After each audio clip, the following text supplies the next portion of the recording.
Hello, welcome. I know many of you are here because you're trying to fall asleep. I'm glad you're here. I want you to know that this channel isn't monetized, so there won't be any ads interrupting you tonight. No sudden noise to pull you out of that space between waking and dreaming. But if you find comfort in these stories, if this helps you in some small way, I'd really appreciate it if you could subscribe. It helps more than you know. And if you feel like it, leave a comment telling me where you're watching from. I love knowing that we're all here together, scattered across the world, but connected in this quiet moment. Now, let's begin. I need to tell you about the apartment I lived in when I was 23. It was in an old building downtown, the kind of place where the rent was cheap because nobody wanted to deal with the quirks. The radiator clanked at night. The floorboards creaked even when I was sitting still. The windows didn't quite fit their frames, so there was always a draft, always this thin whistle of wind that made the curtains move just slightly, even when everything was closed. I didn't mind any of that. I was used to old buildings. What I wasn't used to was the feeling I got every time I came home after dark. It started about 2 weeks after I moved in.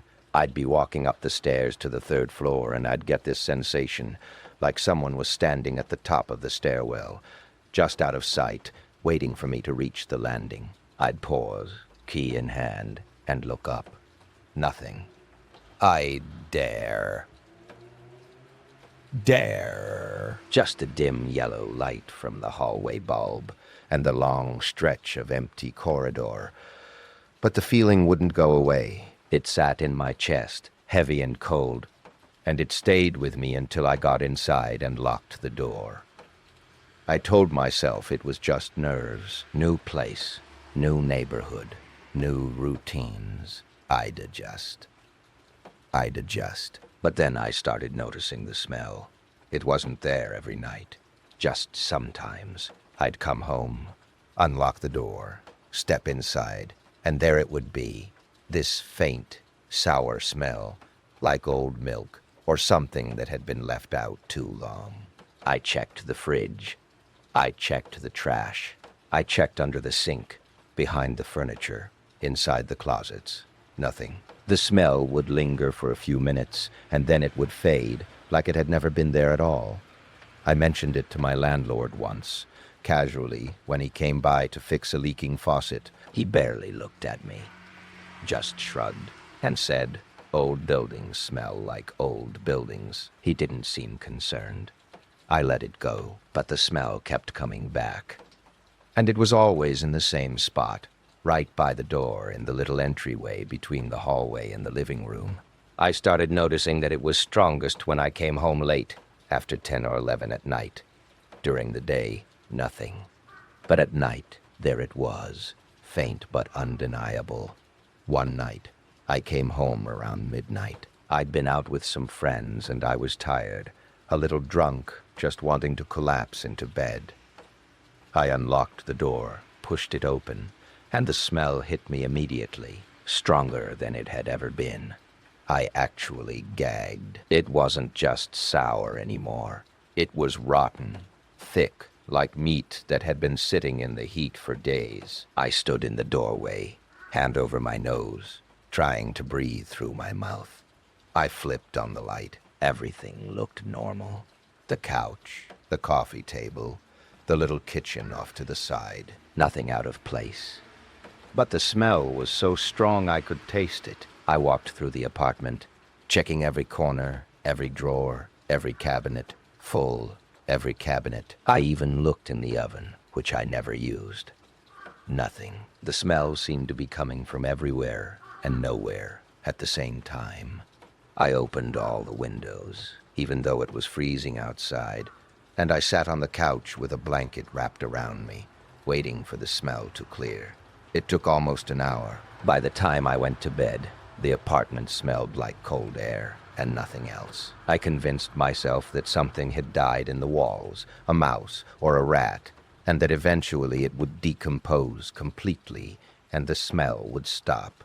It wasn't a comforting thought, but it was logical. I could live with logical. A few days later, I noticed something else. I'd been keeping my keys on a hook by the door, the same spot every day.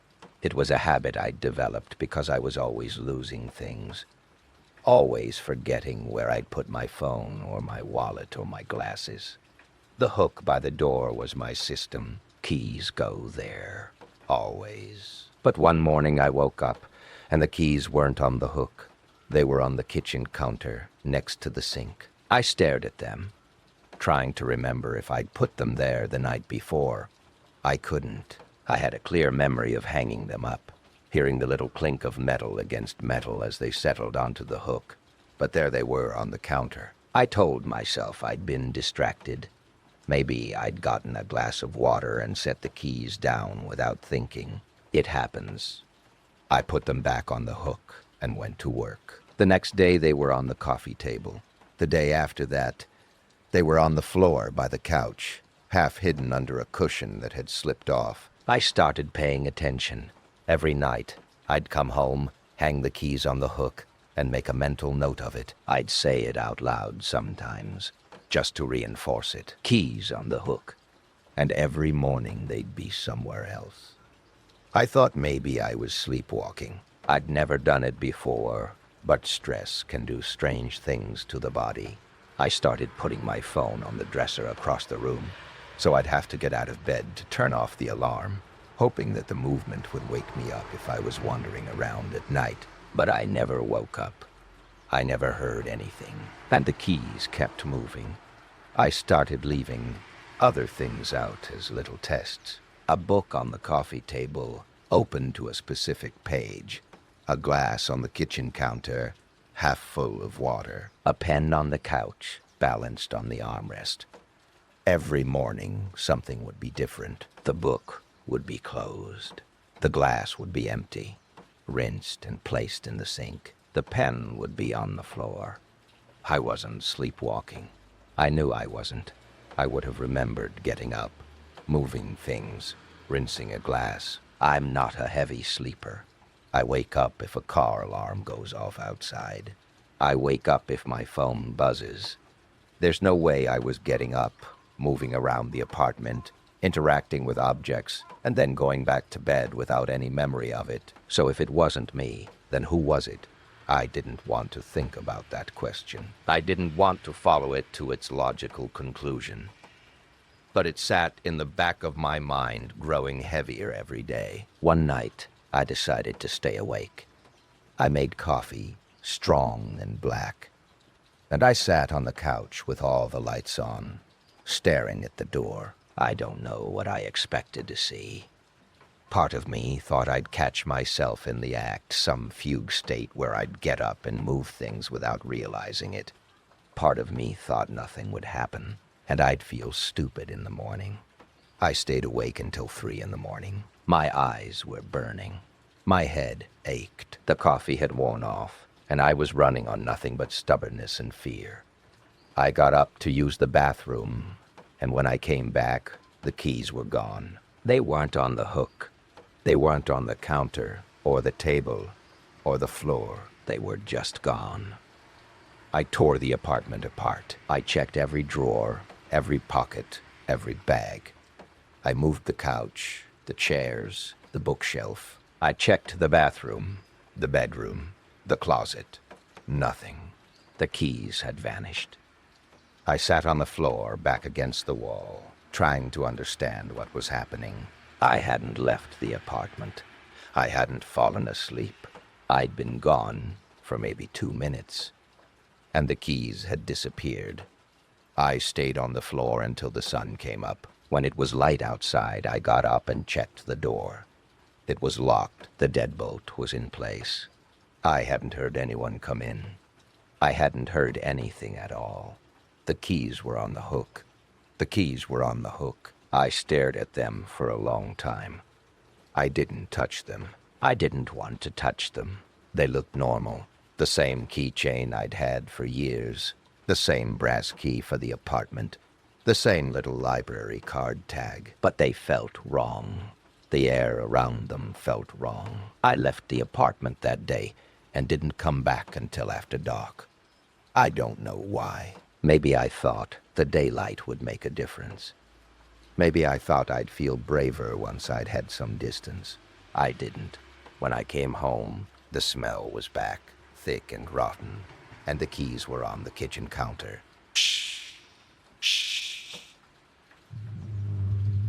I started staying with friends. I didn't tell them why. I made up excuses. My apartment was too cold. I was having trouble sleeping. I wanted company. They didn't ask too many questions. I'd go back to the apartment every few days to pick up clothes or check the mail, but I never stayed long. I'd open the door, grab what I needed, and leave. I stopped looking around. I stopped checking to see if things had moved. I didn't want to know. Fire, then no want to know. One night, I had to go back to get my laptop. I'd left it on the kitchen table and I needed it for work the next day. I waited until late, thinking maybe the later I went, the less time I'd have to spend there. I don't know why I thought that would help. I unlocked the door and stepped inside. The smell was there, faint but present. I didn't turn on the lights. I used my phone flashlight and walked straight to the kitchen. The laptop was there, right where I'd left it. I grabbed it and turned to leave. That's when I saw the figure. It was standing in the hallway, just outside the bedroom door. Tall, thin, perfectly still. I couldn't see a face. I couldn't see details. It was just a shape, darker than the darkness around it, like a shadow that had detached itself from the wall. I didn't move. I didn't breathe. I didn't breathe. I just stood there, phone in one hand, laptop in the other, staring at the thing in the hallway. It didn't move either. It just stood there, watching me. I could feel it watching me, even though I couldn't see its eyes. I don't know how long we stayed like that. Seconds, maybe. It felt like hours. Then, slowly, the figure turned and walked into the bedroom. It didn't make a sound. No footsteps, no creaking floorboards, nothing. It just moved, smooth and silent, and then it was gone. I ran. I didn't close the door behind me. I didn't lock it. I just ran down the stairs, out of the building. And I didn't stop until I was 6 blocks away. I stood on the corner, gasping for air, clutching the laptop to my chest, trying to convince myself that I hadn't seen what I'd seen. I never went back. I called the landlord the next day and told him I was breaking the lease. He wasn't happy, but I didn't care. I told him to keep the security deposit, keep whatever he wanted, just let me out. He agreed, eventually. I don't think he wanted to deal with the hassle. I never got my things. I left everything. My clothes, my books, my furniture, everything. I didn't care. I just wanted to be done with that place. Sometimes I wonder who lives there now. I wonder if they notice the smell, if they see their keys moving, if they've seen the figure in the hallway. I wonder if they're still there, or if they ran like I did. I don't live in that neighborhood anymore. I don't even like driving through it. But sometimes, late at night, when I'm lying in bed and the room is dark and quiet, I get that same feeling I used to get on the stairs, like something is standing just out of sight, waiting for me to notice it. I try not to think about it. I try to tell myself it was nothing, just stress or exhaustion or an overactive imagination, but I know what I saw. I know what I felt. And I know that some places hold on to things, onto people, onto moments that should have ended, but didn't. I don't go back to old buildings anymore. I don't take apartments with cheap rent and quirky charm. Oh, I pay more now for new construction, for bright lights and thin walls and neighbors who play their music too loud. I'll take the noise. I'll take the inconvenience. Anything is better than the silence. Anything is better than the silence. Anything is better than the waiting. I need to tell you about the year I spent working the night shift at a storage facility. It wasn't a bad job, really. Quiet, mostly. The pay was decent, and I didn't have to deal with people much. I'd sit in the little office by the front gate, watch the security cameras, do a few rounds of the property every couple of hours. Easy. The facility was just outside of town, off a back road that didn't get much traffic. It was one of those big places, rows and rows of units, some small enough to fit a closet's worth of stuff, some big enough to park a car. During the day, people would come and go, loading boxes, moving furniture. The usual. But at night, it was dead. No one came by. No one needed to. The gate was locked, the lights were on, and I was there to make sure nothing went wrong. I started noticing the walker about 3 months into the job. I'd be sitting in the office, half watching the monitors, half reading or scrolling through my phone, and I'd catch movement on one of the screens, just a person walking between the rows of units. It happened maybe once a week, sometimes more. I'd see them for a few seconds, and then they'd turn a corner or walk out of the camera's range, and that would be it. At first, I thought it was someone who'd stayed late, maybe lost track of time while sorting through their unit. It happens. People get sentimental, start looking through old photo albums or boxes of letters, and before they know it, it's midnight. I didn't think much of it, but then I started noticing patterns. The person was always alone, always walking, never stopping. And they always appeared on the same cameras, the ones that covered the back section of the facility, the rows furthest from the office. I'd see them on camera 12, then camera 14, then camera 9, always moving, always in the same general area. I started paying closer attention. I'd watch the monitors more carefully, waiting for the figure to appear. And every time they did, I'd try to get a better look, try to see details. But the cameras were old, the resolution wasn't great, and the lights back there were dim. All I could ever make out was a shape. Someone walking, head down, hands in their pockets. One night I decided to go check it out. I waited until I saw the figure on camera 12, and then I grabbed my flashlight and headed out. The facility was big, but I knew the layout by heart. I walked quickly, cutting through the rows, heading toward the back section. By the time I got there, the person was gone. I stood in the middle of the row, shining my flashlight around, looking for any sign of them. Nothing. The units were all locked, the padlocks all in place. There was nowhere for them to go, no way out except the way I'd come. But they weren't there. I checked the cameras when I got back to the office. I rewound the footage, watched the figure walk across the screen, disappear around a corner, and then nothing. They didn't come back into view. They didn't leave the area. They just vanished. I told myself they must have climbed the fence or found a gap somewhere, some way out I didn't know about. But the fence was tall, chain link with barbed wire at the top, and I'd walked the perimeter dozens of times. There were no gaps. The next time I saw the figure, I tried something different. I didn't go out to look. I just watched the monitors, tracking their movement from camera to camera. I wanted to see where they went, how they disappeared. They walked the same route as always. Camera 12, camera 14, camera 9. And then they stopped, right in the middle of camera 9's view. They just stopped. They stood there, completely still, for maybe 30 seconds, and then they turned and looked directly at the camera. I couldn't see their face. The resolution was too low, the angle too high. But I could see the shape of their head tilting up, the way they stood, perfectly still, staring at the lens. And I knew, somehow, that they knew I was watching.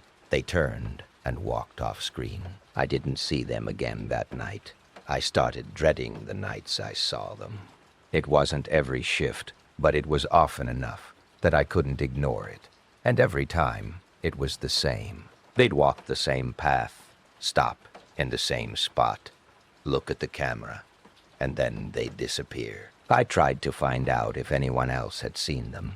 I asked the day shift guy casually if he'd ever noticed anyone hanging around after hours. He said no. I asked the weekend guard. Same question.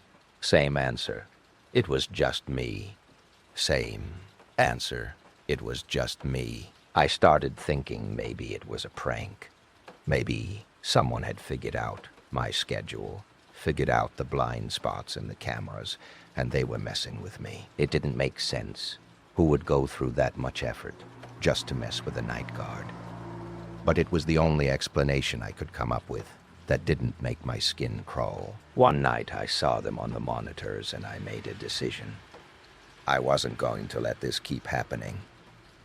I was going to confront them, figure out who they were and what they wanted. I grabbed my flashlight and my phone, and I headed out. I moved fast, practically jogging through the rows, keeping my eyes on the path ahead. I knew exactly where they'd be. Camera 9, the spot where they always stopped. When I got there, they were gone. But this time, something was different. One of the units was open. It was a medium-sized unit, maybe 10 by 10, and the door was rolled up about a foot, just enough to see inside. The padlock was still in place, hanging from the latch, but the door was open. I stood there, flashlight in hand, staring at the gap. I didn't want to look inside. Every instinct I had was telling me to turn around, go back to the office, call someone, but I couldn't. I had to know. I crouched down and shined the flashlight under the door. The unit was empty, completely empty. No boxes, no furniture, nothing. Just bare concrete and metal walls. But there was something on the floor, right in the center of the space. A piece of paper. I reached under the door and pulled it out. It was old, yellowed, the edges torn. There was writing on it, handwritten in blue ink, but I couldn't read it. The letters were smudged, faded, like the paper had been wet at some point and then dried out. I stood up and backed away from the unit. I pulled the door down, heard it click into place, and checked the padlock. It was locked. It had been locked the whole time. I went back to the office and looked at the footage. I watched the walker appear on camera 12, walk to camera 9, stop, and look at the camera. And then they walked toward the unit, the one that had been open. They stood in front of it for a moment, and then they crouched down, just like I had, and they reached under the door. The footage cut out, just for a second, maybe 2. And when it came back, the walker was gone. I quit 2 weeks later. I didn't give a reason. I just told them I'd found another job, thanked them for the opportunity, and left. I didn't tell anyone about the walker, about the open unit, about the piece of paper I'd found. I still have it, actually. It's in a drawer somewhere, folded up, tucked away. I've never tried to read it again. I don't want to. Sometimes I think about going back, just driving by, seeing if the place is still there. But I won't.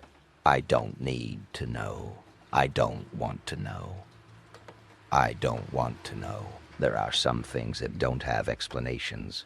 Some things that you just have to walk away from and hope they don't follow you. So far they haven't. But I still check the corners of rooms when I walk in. I still look over my shoulder when I'm alone at night.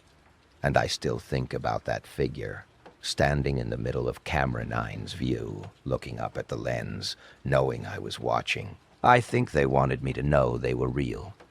I think they wanted me to understand that I wasn't alone out there, that I'd never been alone. And I think that was the point. I don't work night shifts anymore. I need to tell you about the phone calls I started getting last winter. I was living alone at the time, in a small house on the edge of a neighborhood that was mostly families and retirees. Quiet streets, big trees, the kind of place where people waved to each other in the morning and kept their lawns neat. I liked it. It felt safe. The first call came in late January. Around 10 at night, my phone rang, and I picked it up without looking at the screen. I was expecting a call from my mom, so I just answered. Hello. Silence. Not the kind of silence where someone's there, but not talking. The kind where the line feels empty, like there's no one on the other end at all. I said hello again, waited a few seconds, and then hung up. Wrong number, I figured. The next night, same time, the phone rang again. Same thing. Silence. Silence. I hung up faster this time, a little annoyed. I checked the caller ID. It said, unknown. It kept happening. Every night, 10 o'clock, the phone would ring. I'd answer, hear nothing, and hang up. After about a week, I stopped answering. I just let it ring, watch the screen light up, and ignore it. But the calls didn't stop. Every single night, 10 o'clock, like clockwork. I tried blocking the number, but you can't block unknown. I tried not answering for several days straight, thinking maybe whoever it was would get bored and stop. They didn't. The calls kept coming. After about 3 weeks, I answered again. I don't know why. Maybe I thought something would be different.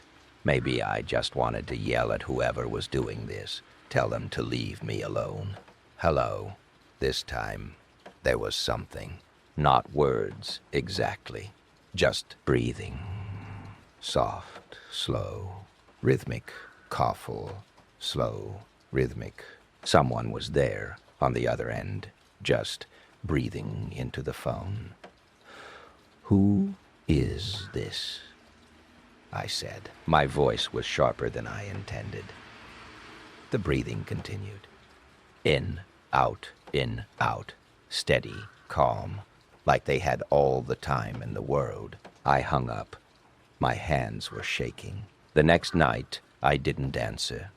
The night after that, I turned my phone off before 10. But I could still feel it, the weight of knowing that if my phone was on, it would ring, that someone, somewhere, was calling me, waiting for me to pick up. I started to dread 10 o'clock. I'd watch the clock, watch the minutes tick closer, and my chest would tighten. Even if my phone was off, even if I knew I wouldn't hear it ring, the dread was still there. One night I decided to answer, and just stay on the line. I wanted to see what would happen, if they'd say something, if they'd hang up anything. I needed to understand what this was. The phone rang. I answered. The breathing started, soft and steady. I didn't say anything. I just held the phone to my ear and listened. Seconds passed. A minute. Two.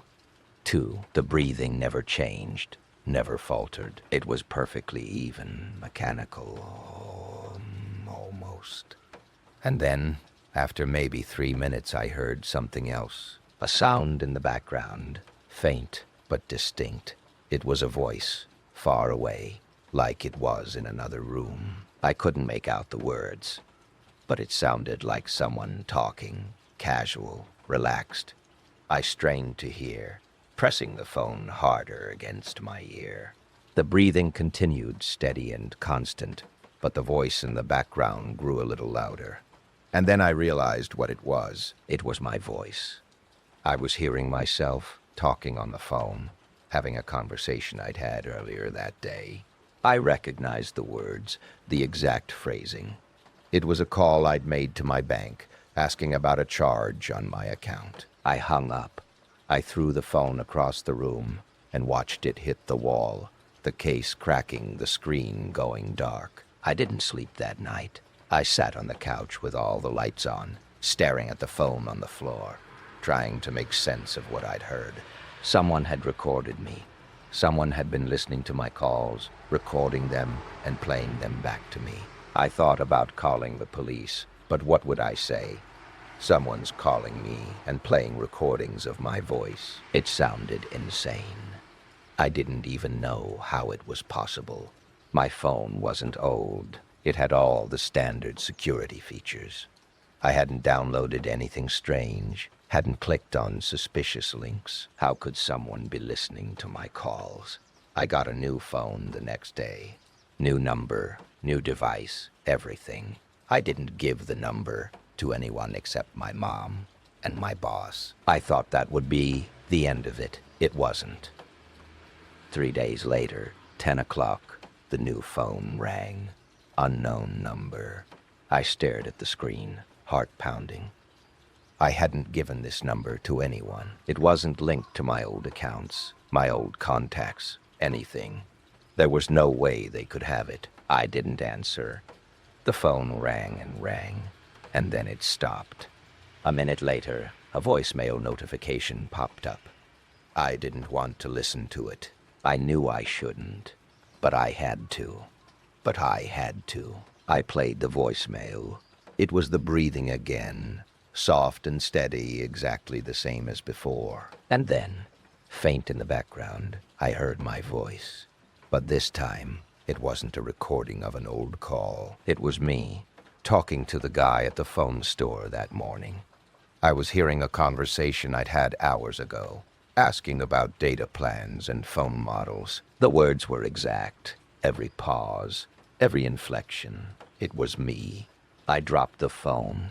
I backed away from it, staring at it like it was something alive, something that could hurt me. They weren't just listening to my calls. They were listening to everything, every conversation, every interaction. They were there, somehow, always there, recording me, watching me. I started to unravel. I stopped using my phone. I stopped talking to people, unless I absolutely had to. I'd go to work, come home, and sit in silence. I covered my laptop camera with tape. I unplugged my smart TV. I checked every corner of my house for cameras, for bugs, for anything that could be recording me. I found nothing, but the calls kept coming. Every night, 10 o'clock, the phone would ring. I stopped checking. I just let it sit there buzzing on the table until it stopped. One night, I broke. I answered the call, and I screamed into the phone. I told them to stop, to leave me alone, that I'd call the police, that I'd find them. I screamed until my voice gave out, until my throat was raw. The breathing didn't change. The breathing didn't change. It just continued, calm and even, like I wasn't even there. And then, for the first time, I heard words. "We're just listening," a voice said. It was flat, emotionless, neither male nor female. "We've always been listening." The line went dead. I moved out a week later. I didn't tell anyone where I was going. I packed what I could fit in my car and I left. I got rid of my phone, my laptop, everything. I use public computers now, library desktops, coffee shop Wi-Fi. I don't have a phone anymore. I don't want one. The calls stopped after I left. Or maybe they didn't. Maybe they're still ringing every night at 10. In that empty house, in the silence. I don't know who they were. I don't know what they wanted. Maybe it was some kind of surveillance, some company or government agency testing software. Maybe it was something worse. I try not to think about it, but sometimes, when I'm in a quiet room, I listen. I listen for the sound of breathing, for the faint hum of something recording, for any sign that they're still there. I haven't heard anything, but I know that doesn't mean they're gone.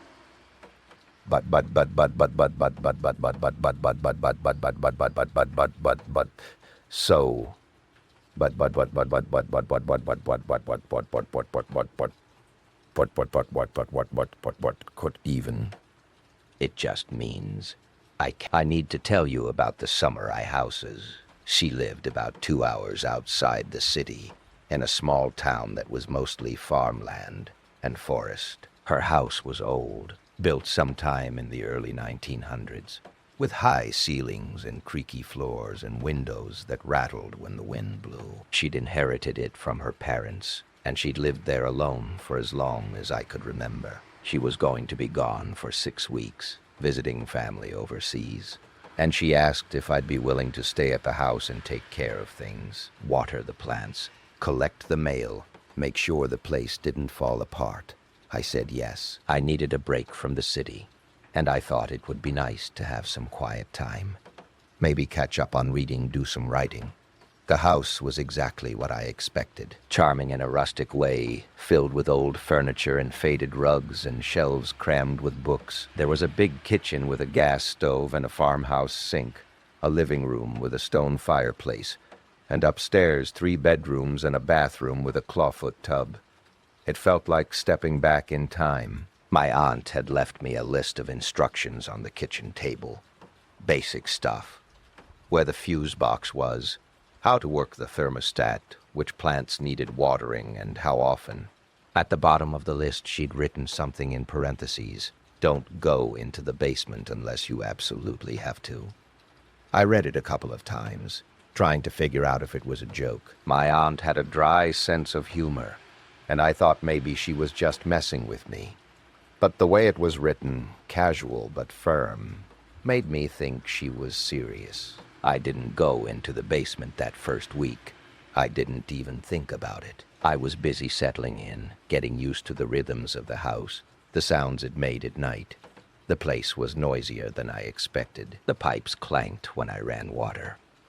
The floorboards groaned under my weight. At night, the wind would pick up and the whole house would creak and sigh, like it was breathing. But it didn't bother me.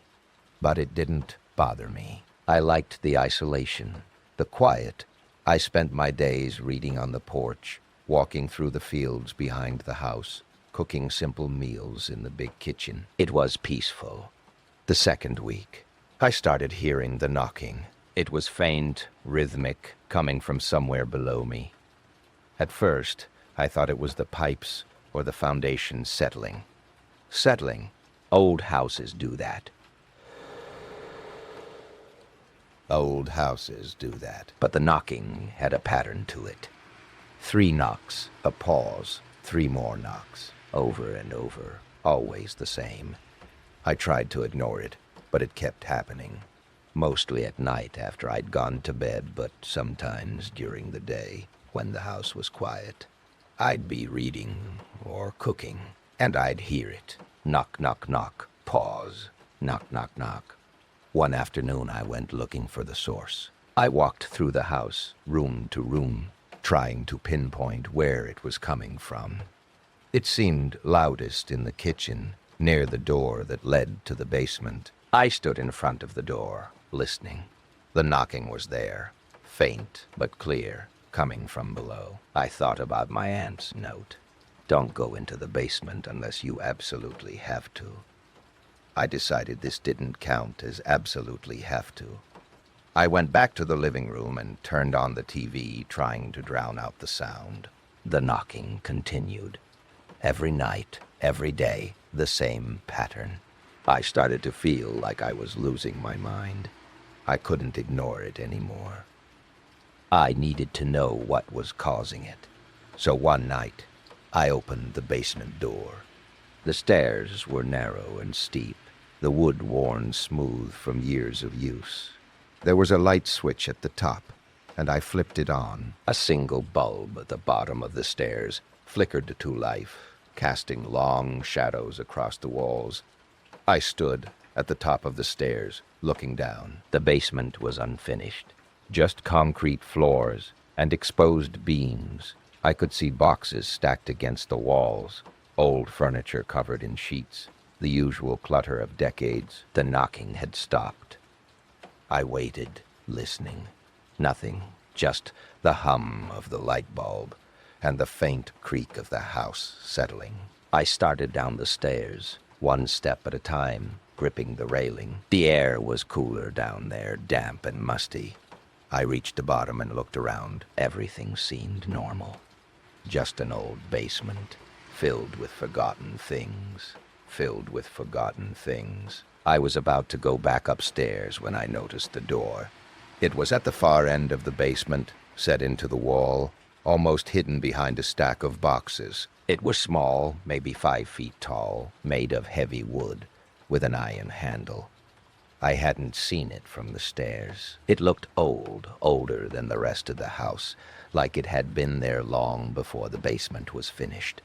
I walked over to it, moving the boxes aside. There was a padlock on the handle, rusty and corroded, but still intact. I tried to pull on it, but it wouldn't budge. The knocking started again. It was coming from behind the door. 3 knocks, a pause, 3 more knocks. Louder now, clearer. I backed away, staring at the door. The knocking continued, steady and rhythmic, and I felt a cold weight settle in my chest. I went back upstairs and closed the basement door. I locked it, even though I knew the lock was flimsy, just a simple latch that wouldn't stop anything. I went to bed, but I didn't sleep. I just lay there, listening to the knocking, feeling it vibrate through the walls, through the floor, through the bed frame. The next morning, I called my aunt. I told her about the knocking, about the door in the basement. She was quiet for a long time. "I told you not to go down there," she said finally. "I know, but it's been locked for a reason," she said. Her voice was calm, but there was something underneath it, something hard. "Don't open it. Don't go. Just leave it alone." "What's behind it?" I asked. She didn't answer. She just told me to stay out of the basement and hung up. I tried to follow her advice. I really did. But the knocking didn't stop. It got worse, louder, more insistent. And it wasn't just at night anymore.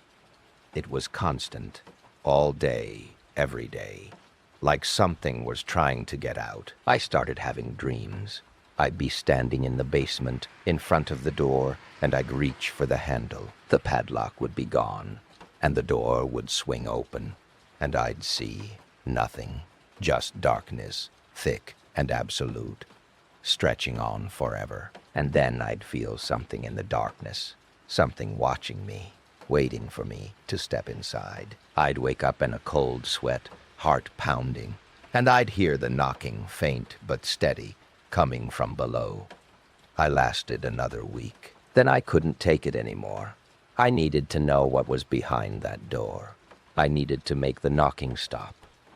I went to the hardware store in town and bought bolt cutters. I came back to the house, went straight to the basement, and cut through the padlock.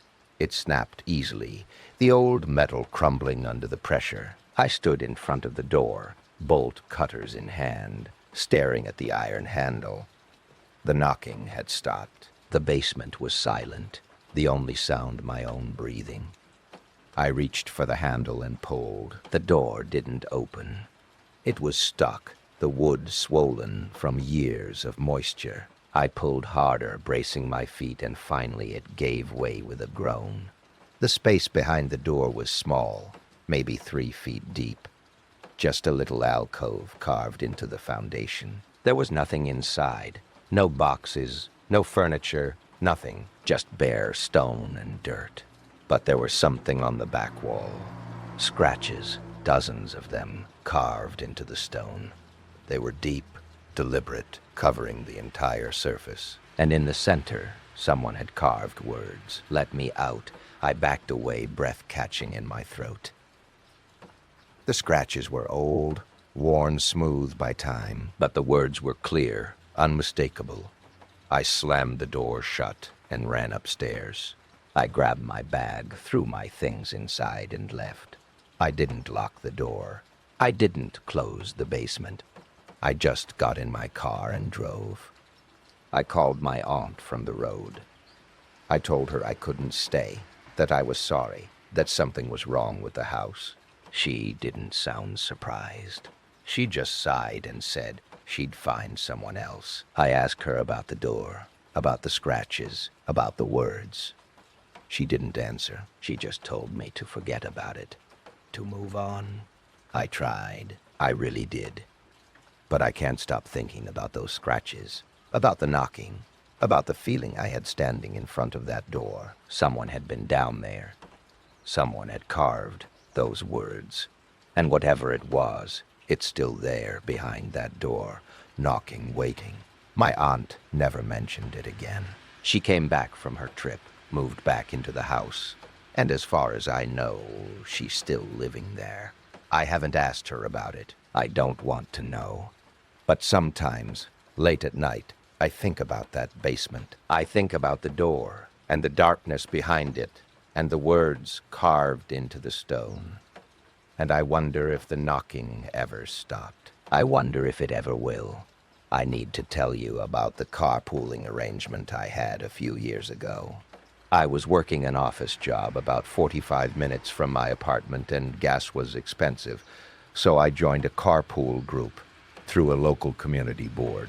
There were 4 of us. Me, a woman named Rachel who worked at a law firm, a guy named Tom who did something in finance, and another woman, Anne, who never really said where she worked. We rotated who drove each week.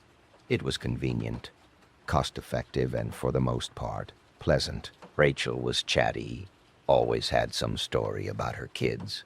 Tom was quiet but friendly, liked to listen to podcasts during the drive. Anne was the odd one out.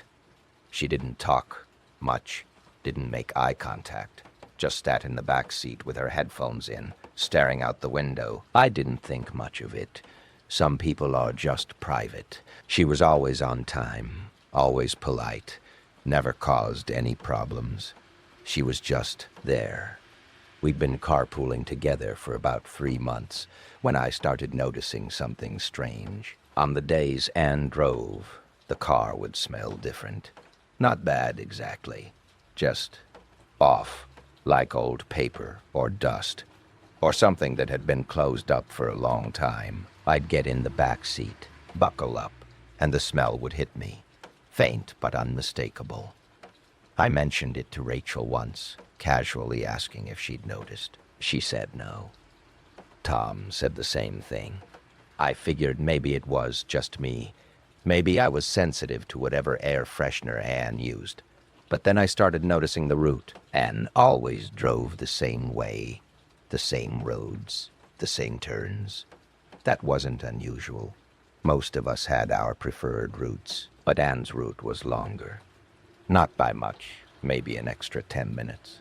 But it didn't make sense. She'd take back roads, side streets, looping around in ways that seemed inefficient. I asked her about it once. She just shrugged and said she didn't like the highway. Fair enough. I let it go. But the route kept bothering me. I started paying closer attention, watching the turns, memorizing the streets, and I realized something. We were passing the same house every time.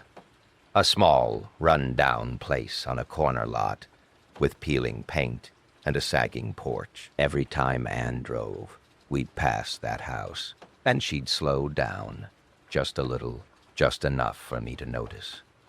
I watched her in the rearview mirror one morning. Her eyes were fixed on the house, her expression blank, unreadable. We'd pass it, and she'd speed up again, back to normal. I didn't say anything. I didn't know what to say. Maybe it was her old house, or a place she used to know. It wasn't my business. But then, one morning, I saw someone in the window.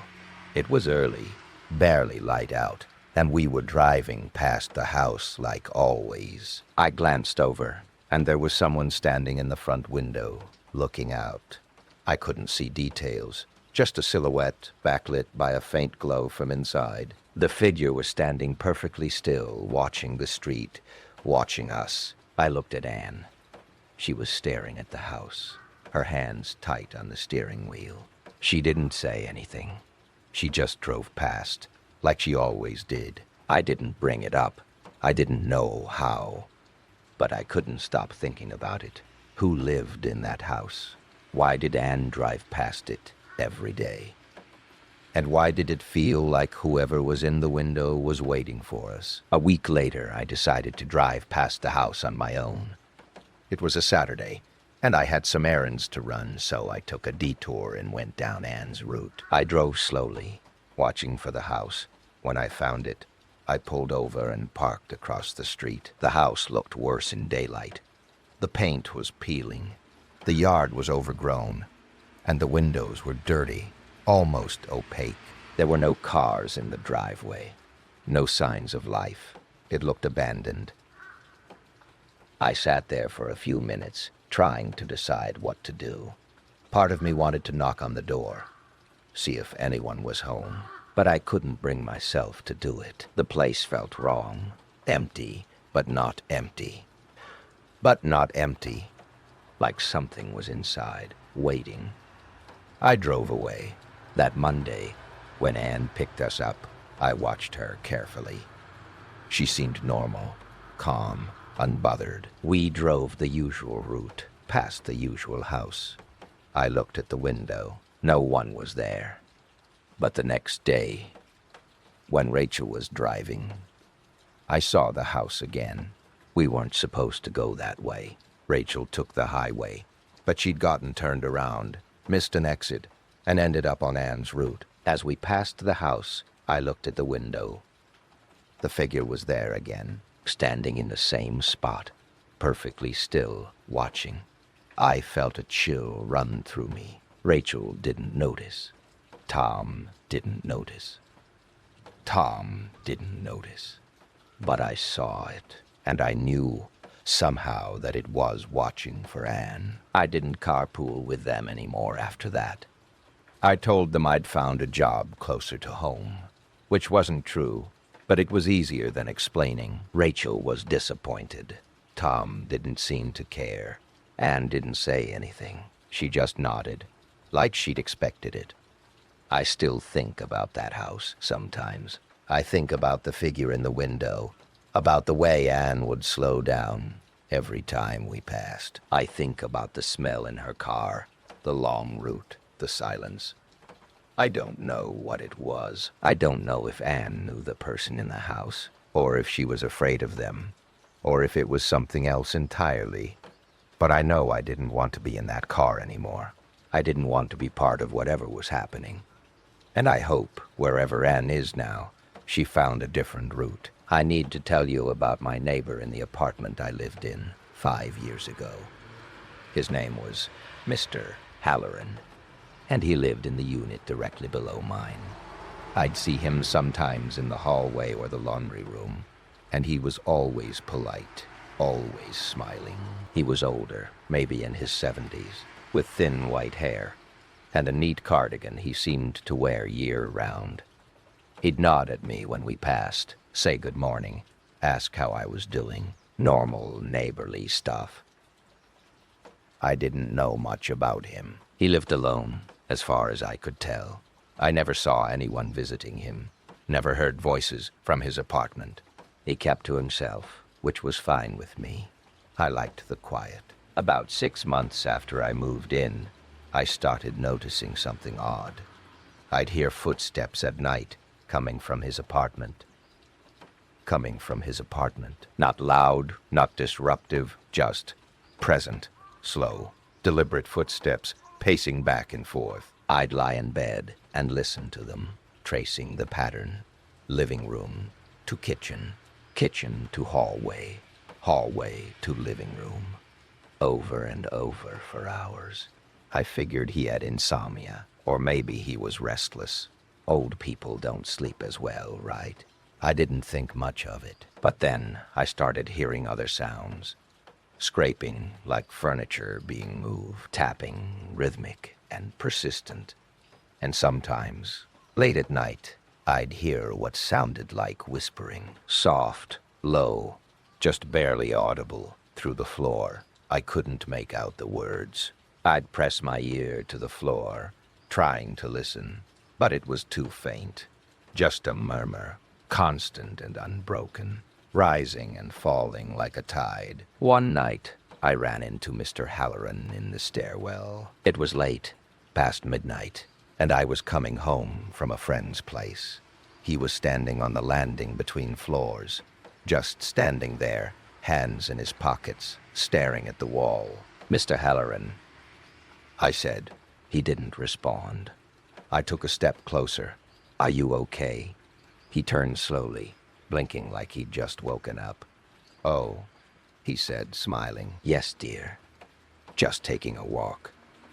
"At midnight," I said, trying to keep my tone light. "Can't sleep," he said. "Old age, you know. The body doesn't rest like it used to." I nodded, smiled, and stepped past him, heading up to my floor. As I unlocked my door, I glanced back. He was still standing there, watching me, still smiling. I closed the door quickly and locked it. The footsteps got worse after that. Every night, pacing, scraping, whispering. I started wearing earplugs to bed, but I could still hear it, muffled but persistent. I thought about complaining to the landlord. But what would I say? My neighbor walks around his apartment at night? It wasn't a noise violation, not really, just unnerving. One evening, I heard a knock on my door. I looked through the peephole. It was Mr. Halloran. I opened the door. He was holding a small plate covered in foil. "I made too much dinner," he said. "Thought you might like some." "Oh," I said, surprised. "That's really kind. Thank you." "It's no trouble," he said. He handed me the plate, and as I took it, I noticed his hands. They were covered in small cuts, thin and red, like paper cuts, all over his fingers and palms. "Are you okay?" I asked, nodding toward his hands. He glanced down, then smiled. "Oh, that. Just a little project I'm working on. Keeps me busy." I didn't ask what the project. I thanked him again, and he left. I threw the food away. I don't know why. It looked fine, smelled fine, but something about it made my stomach turn. I put the plate in the trash and tried to forget about it. A few days later, I came home to find my door slightly ajar. I froze, staring at the gap. I always locked my door, always. I pushed it open slowly, looking inside. Everything looked normal. Nothing was missing, nothing was out of place. But I could smell something. That same smell from Anne's car, from the apartment I used to live in. Old paper, dust, something stale and closed off. I checked every room, every closet, every corner. Nothing, but the smell lingered, faint but unmistakable. I called the landlord, told him someone had been in my apartment. He said he'd look into it, but he didn't sound concerned. He said maybe I'd forgotten to lock the door. I told him I hadn't. He said he'd check the security cameras. There were no security cameras. I started feeling paranoid. I'd come home and check the door handle for scratches, for signs of forced entry. I'd look through my things, trying to see if anything had been moved. I couldn't tell. Everything seemed the same, but something felt different. The footsteps continued every night, and now, sometimes, I'd hear them in the hallway. Slow, deliberate steps, pacing back and forth outside my door. I'd look through the peephole, but no one was there. Just the empty hallway, dimly lit, silent. One night, I couldn't take it anymore. I grabbed a flashlight and went downstairs to Mr. D. Halloran's apartment. I knocked on the door, loud and firm. No answer. I knocked again. "Mr. Halloran. Mr. Halloran, it's me, from upstairs. I just want to talk." Nothing. I pressed my ear to the door, listening. I could hear the footsteps inside, pacing back and forth, and underneath that, the whispering, soft and constant. I backed away from the door. I went back to my apartment, locked the door, and pushed a chair under the handle. The next day, I asked the landlord about Mr. Halloran. I said I hadn't seen him in a while, that I was worried about him. The landlord looked at me, confused. "Mr. Halloran moved out 3 months ago," he said. I stared at him. "What? Yeah, he's gone. Apartment's been empty since then. Why? I didn't know what to say. I mumbled something about being mistaken and left. I moved out 2 weeks later. I didn't tell the landlord why. I just said I needed a change. He didn't argue. I don't know who I was talking to in the hallway. I don't know who was in the apartment below me. Pacing, whispering, leaving food at my door. I don't know if it was Mr. Doe, his wise, Halloran, or something wearing his face, or something else entirely. I just know I couldn't stay. And sometimes, late at night, when I'm lying in bed in my new place, I listen. I listen for footsteps, for whispers, for the sound of someone pacing back and forth, back and forth. I haven't heard them yet, but I'm still listening. There are spaces between moments where things don't quite fit, where reality feels thin, like paper stretched too tight over something underneath. You've probably felt it before. That pause in a conversation where you realize you've lost a few seconds, and you don't know where they went. That moment when you walk into a room and forget why, but it feels like you were supposed to remember something important. We tell ourselves, these are just quirks of the mind, little glitches in memory and perception. But maybe they're not. Maybe they're gaps, cracks in the surface where something else can slip through. I think about the things I've told you tonight. The apartment with the moving keys. The storage facility with the walker. The phone calls that wouldn't stop. The basement door with the scratches. The carpool past the watching house. The neighbor who wasn't there anymore. These things happened. I can't explain them.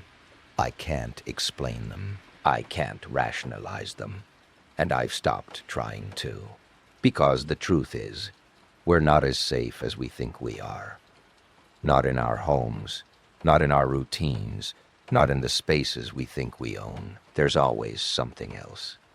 Something just out of sight, just beyond the edge of our understanding. Something that knows we're there, even when we don't know it's watching. I used to work the night shift at a storage facility just outside of Eugene, Oregon. It wasn't much of a job. Mostly sitting in a dim office with flickering fluorescent lights, watching security monitors that showed rows and rows of identical orange doors. People rented these units to keep things they didn't have room for. Old furniture, Christmas decorations.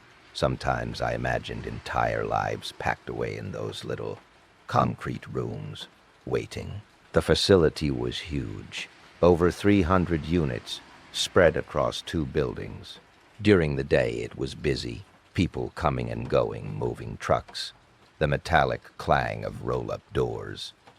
But at night it was just me and the hum of the vending machine in the break room. Me and the occasional flicker of a motion sensor light in the hallway when a moth flew too close. I started in April. The owner, a man named Carl, with a gray mustache and tired eyes, told me the rules on my first night. Lock the front gate at 9. Do a walkthrough of both buildings every 2 hours. Check the monitors. Check the monitors. If anything looks off, call him. Don't open any units, ever. Even if someone calls and says they lost their key and desperately need to get in. That's what daytime staff is for. The job was boring, but I didn't mind. I'd bring my laptop, watch movies, read. The isolation was almost peaceful. I told myself I liked it. But there was one unit that bothered me from the start. Unit 237. It was on the 2nd floor of Building B, tucked into the back corner near the emergency exit. There was nothing visually different about it. Same orange door. Same black number stenciled on. But every time I walked past it during my rounds, I felt something. A pull. Like the air near it was heavier, colder. I mentioned it to Carl once, casually, just to see if he'd react. Unit 237? What about it? I don't know. Just feels weird back there. He looked at me for a long moment, then shook his head. Don't think about the units too much. That's the mistake people make. You start wondering what's inside. You'll drive yourself crazy. I nodded, but I kept thinking about it.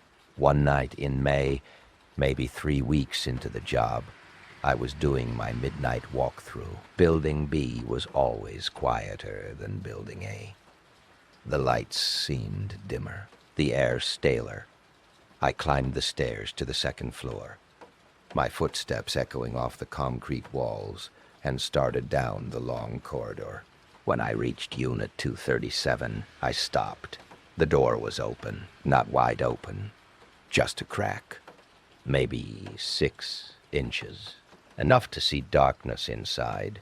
My first thought was that someone had broken in. It happened occasionally. People would cut the locks, steal whatever they thought was valuable, but the lock on 237 was intact.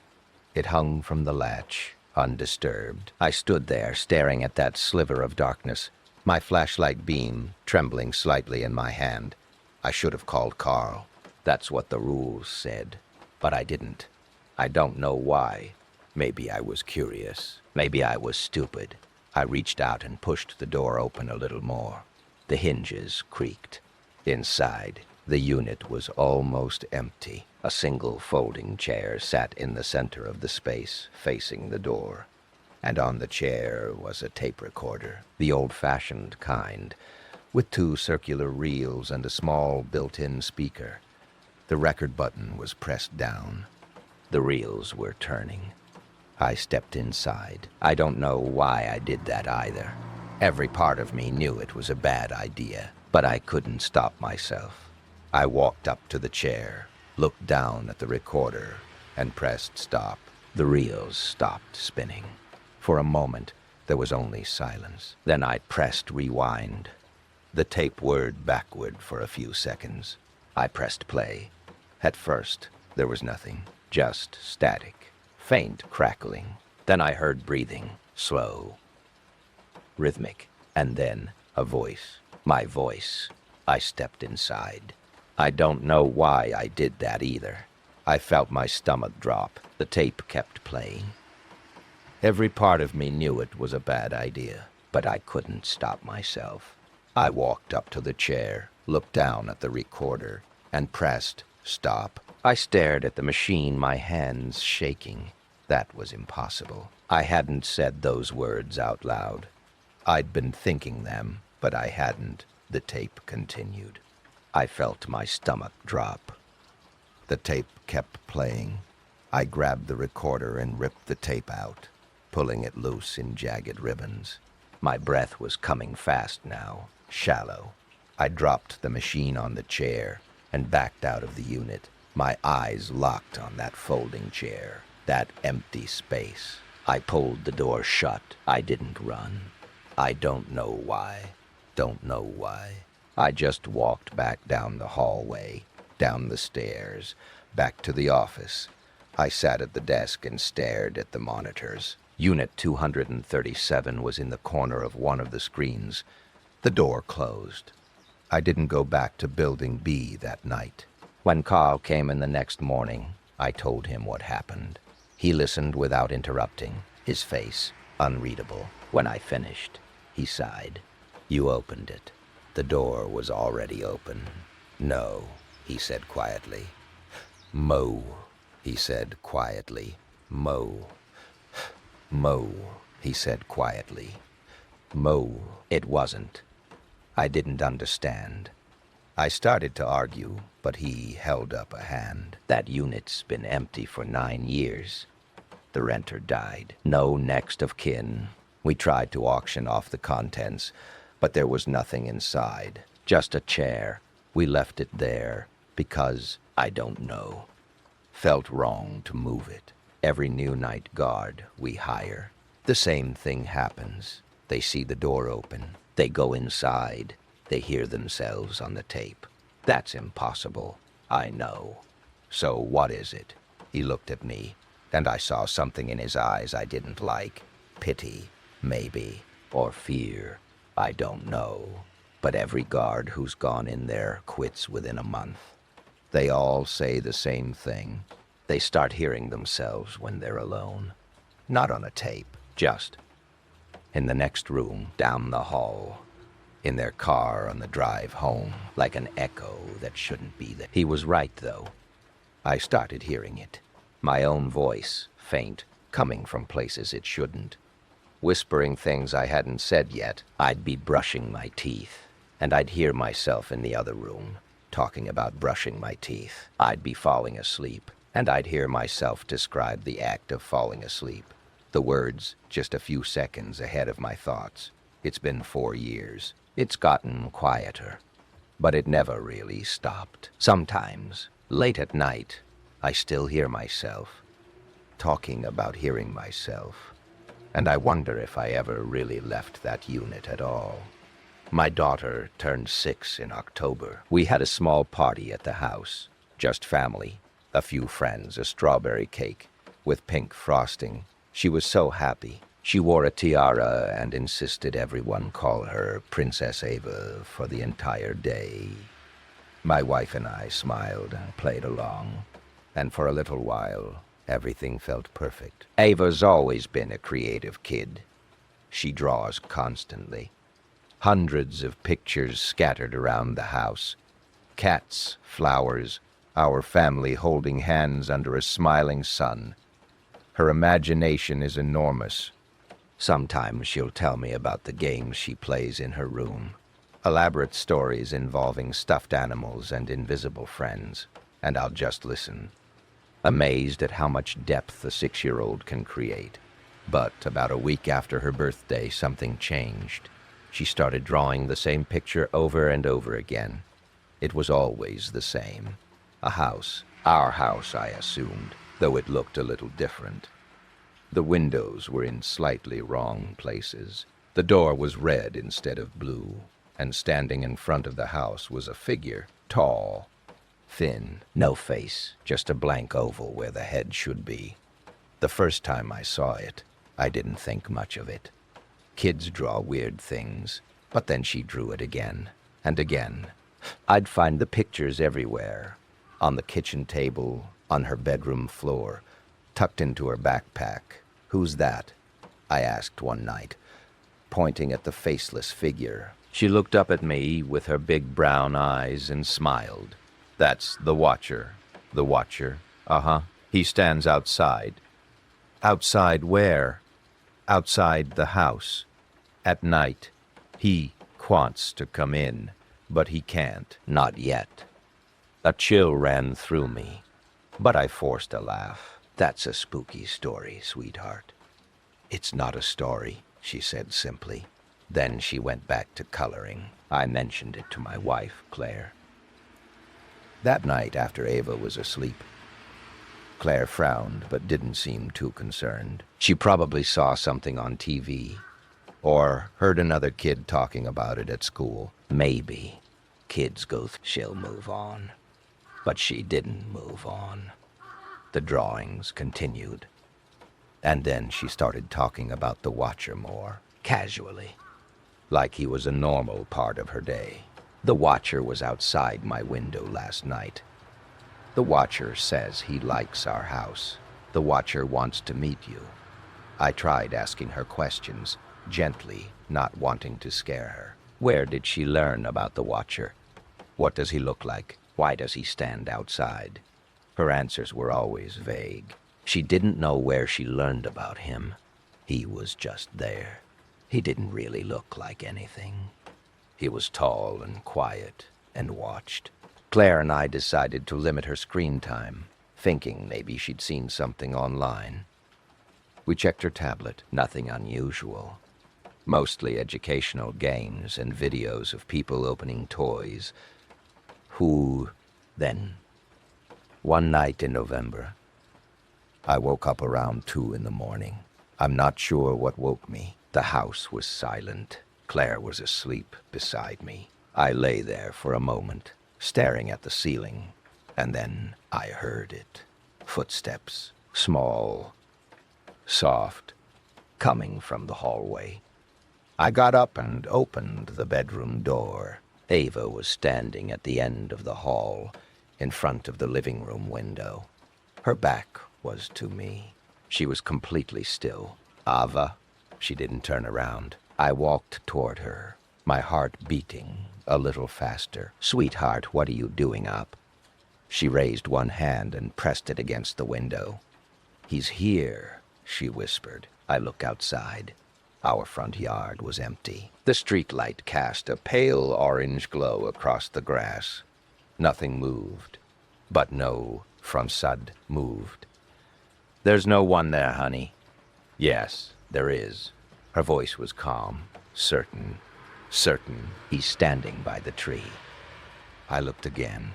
There was a tree in our yard, an old oak about 20 feet from the house. The shadows around it were deep, tangled. I stared at those shadows, and for just a second, I swear, I thought I saw something. A shape, tall, too tall, standing just at the edge of the light. Then I blinked, and it was gone. I picked Ava up and carried her back to bed. She didn't protest. She just rested her head on my shoulder and closed her eyes. "He's not scary, Daddy," she murmured. "He just wants to come inside." The next morning, I checked the yard. I don't know what I was looking for. Footprints, maybe. Some sign that someone had been there. But there was nothing. Claire suggested we take Ava to a child psychologist, just to talk things through. I agreed. We made an appointment for the following week. But the night before the appointment, I woke up again. This time, I heard something different. A voice, faint, coming from Ava's room. I got up and moved down the hallway as quietly as I could. Her door was open a crack. I peered inside. She was sitting up in bed, facing the window. The curtains were open, and she was talking. "I know," I told him. He doesn't believe me yet. Silence. "Okay, I'll try." Another pause. "When?" I pushed the door open. "Ava, who are you talking to?" She turned to look at me, her face calm and sleepy. "The Watcher. There's no one there. He's right outside." She pointed at the window. I walked over and looked out. Nothing. Just the dark yard and the tree. "Ava, this has to stop. You're scaring me." She tilted her head, confused. "Why? He's not scary. There's no one outside." "Not anymore," she said. "He's inside now." My blood went cold. "What?" "He came in through the back door. He's downstairs." I didn't wait. I left her room and moved quickly down the stairs, my pulse hammering in my ears. I checked the back door. It was locked. I checked every window, every closet, every room. Nothing. The house was empty. When I came back upstairs, Ava was asleep. We took her to the psychologist. Dr. Emerson was kind, patient. She talked to Ava alone for a while, then called us in. She said it sounded like a typical imaginary friend scenario, possibly a way for Ava to process anxiety or fear. She recommended we avoid reacting too strongly, as that might reinforce the behavior. We tried. We really did. But the drawings didn't stop, and Ava kept talking about him. Then, about 2 weeks ago, something happened that I can't explain. I came home from work and found Claire sitting at the kitchen table, staring at a piece of paper. Her face was pale. "What's wrong?" She handed me the paper without a word. It was one of Ava's drawings, the same as always, the house, the faceless figure. But this time, there was something new. The figure was inside the house, standing in the living room, and in the drawing, there were 2 other figures, smaller, a man and a woman. They had no faces either. I looked at Claire. "Where's Ava?" "In her room." I went upstairs and opened her door. She was sitting on the floor, drawing. "Hey, sweetheart, can I ask you about your picture?" "Which one?" "The one where the Watcher is inside the house." She looked up at me and smiled. He's not just inside the house, Daddy. He's inside you. I didn't know what to say. What do you mean? He's been inside you for a while now. Since that night you saw him by the tree, he's inside Mommy too. He's waiting until he's all the way in. Then he won't need to watch anymore. I felt my hands start to shake. Ava, that's not real. You know that, right? She shrugged and went back to her drawing. I wanted to say more. I wanted to convince her, convince myself that it was all just imagination. But I couldn't, because when I looked in the mirror that night, I saw it, just for a second, standing behind me. Tall, thin, tall, thin, no face. And then it was gone. Ava doesn't talk about the Watcher anymore. She stopped drawing the pictures. Dr. Emerson says that's a good sign, that she's moved on. But sometimes, late at night, I catch myself standing at the window, staring out at the yard, waiting, waiting. And I don't know who's doing the watching anymore. I worked as a home health aide for 3 years. It wasn't glamorous, but it was steady. I'd visit elderly clients, help them with daily tasks, bathing, dressing, meals. Some of them just needed company. A lot of my clients were lonely. Their families were busy or lived far away. I became a familiar face in their small, quiet worlds. One of my clients was a woman named Margaret Holt. She was 83, sharp as ever, but her body was failing. She had trouble walking and needed help with almost everything. I visited her every weekday afternoon around 2 o'clock and stayed for about 3 hours. Margaret lived alone in a small house on the edge of town. It was old but well-maintained, full of antiques and photographs. She loved to talk about the past, her late husband, her children, her garden, before her knees gave out. I liked her.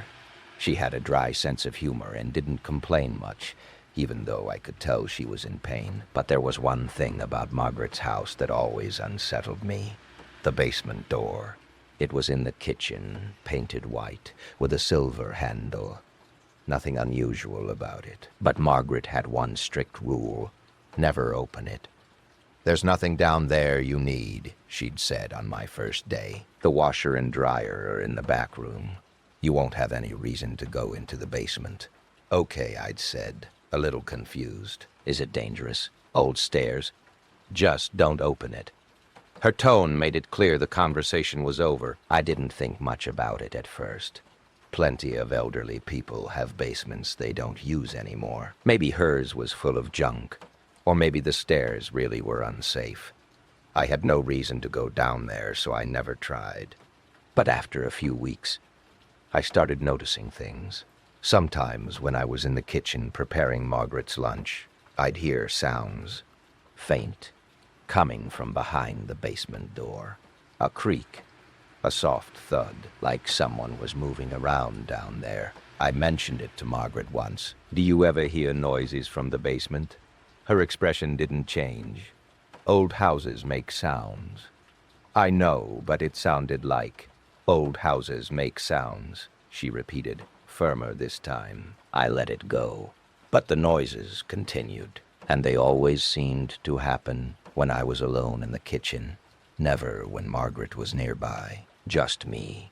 One day in March, I arrived at Margaret's house and found her in an unusual mood. She seemed distracted, anxious. She kept looking toward the kitchen.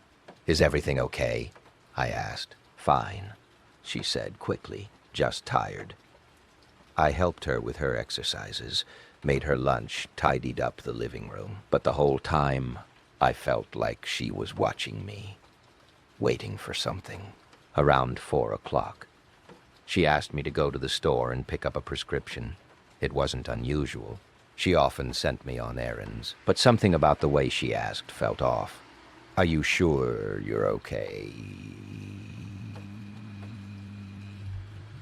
I said. "You seem I'm fine. Just go, please." I went. The pharmacy was only 10 minutes away. I grabbed the prescription, picked up a few other things she needed, and drove back. I was gone maybe 30 minutes total. When I walked back into the house, Margaret was standing in the kitchen, facing the basement door. She didn't turn around when I came in. She just stood there, one hand on the doorknob. Margaret, she turned slowly. Her face was pale, her eyes red. I almost opened it, she whispered. What? I almost opened it. I wanted to. I keep wanting to. I set the groceries down on the counter. Margaret, sit down. Let me get you some water. She shook her head. You don't understand. I can't keep doing this. It's getting harder. What's getting harder? Keeping it closed. A chill ran through me. What's down there? She looked at me for a long moment, and I saw something in her eyes I'd never seen before. Fear. Deep, bone-tired fear. My husband, she said. I blinked. Your husband, your husband, your husband, your husband. I thought he passed away. He did, 15 years ago. Then, he's down there. I didn't know what to say. I wondered if she was having some kind of episode. Dementia. Maybe, though she'd never shown signs of it before. Margaret, why don't we sit down? He won't stay down there much longer, she continued, her voice flat. He keeps trying to come up. I hear him on the stairs. Every day. A little closer. One day I'm going to open that door, and he's going to be standing right there. Margaret. And the worst part is, I want to open it, even though I know I shouldn't, even though I know what will happen. I want to see him. I didn't know how to respond.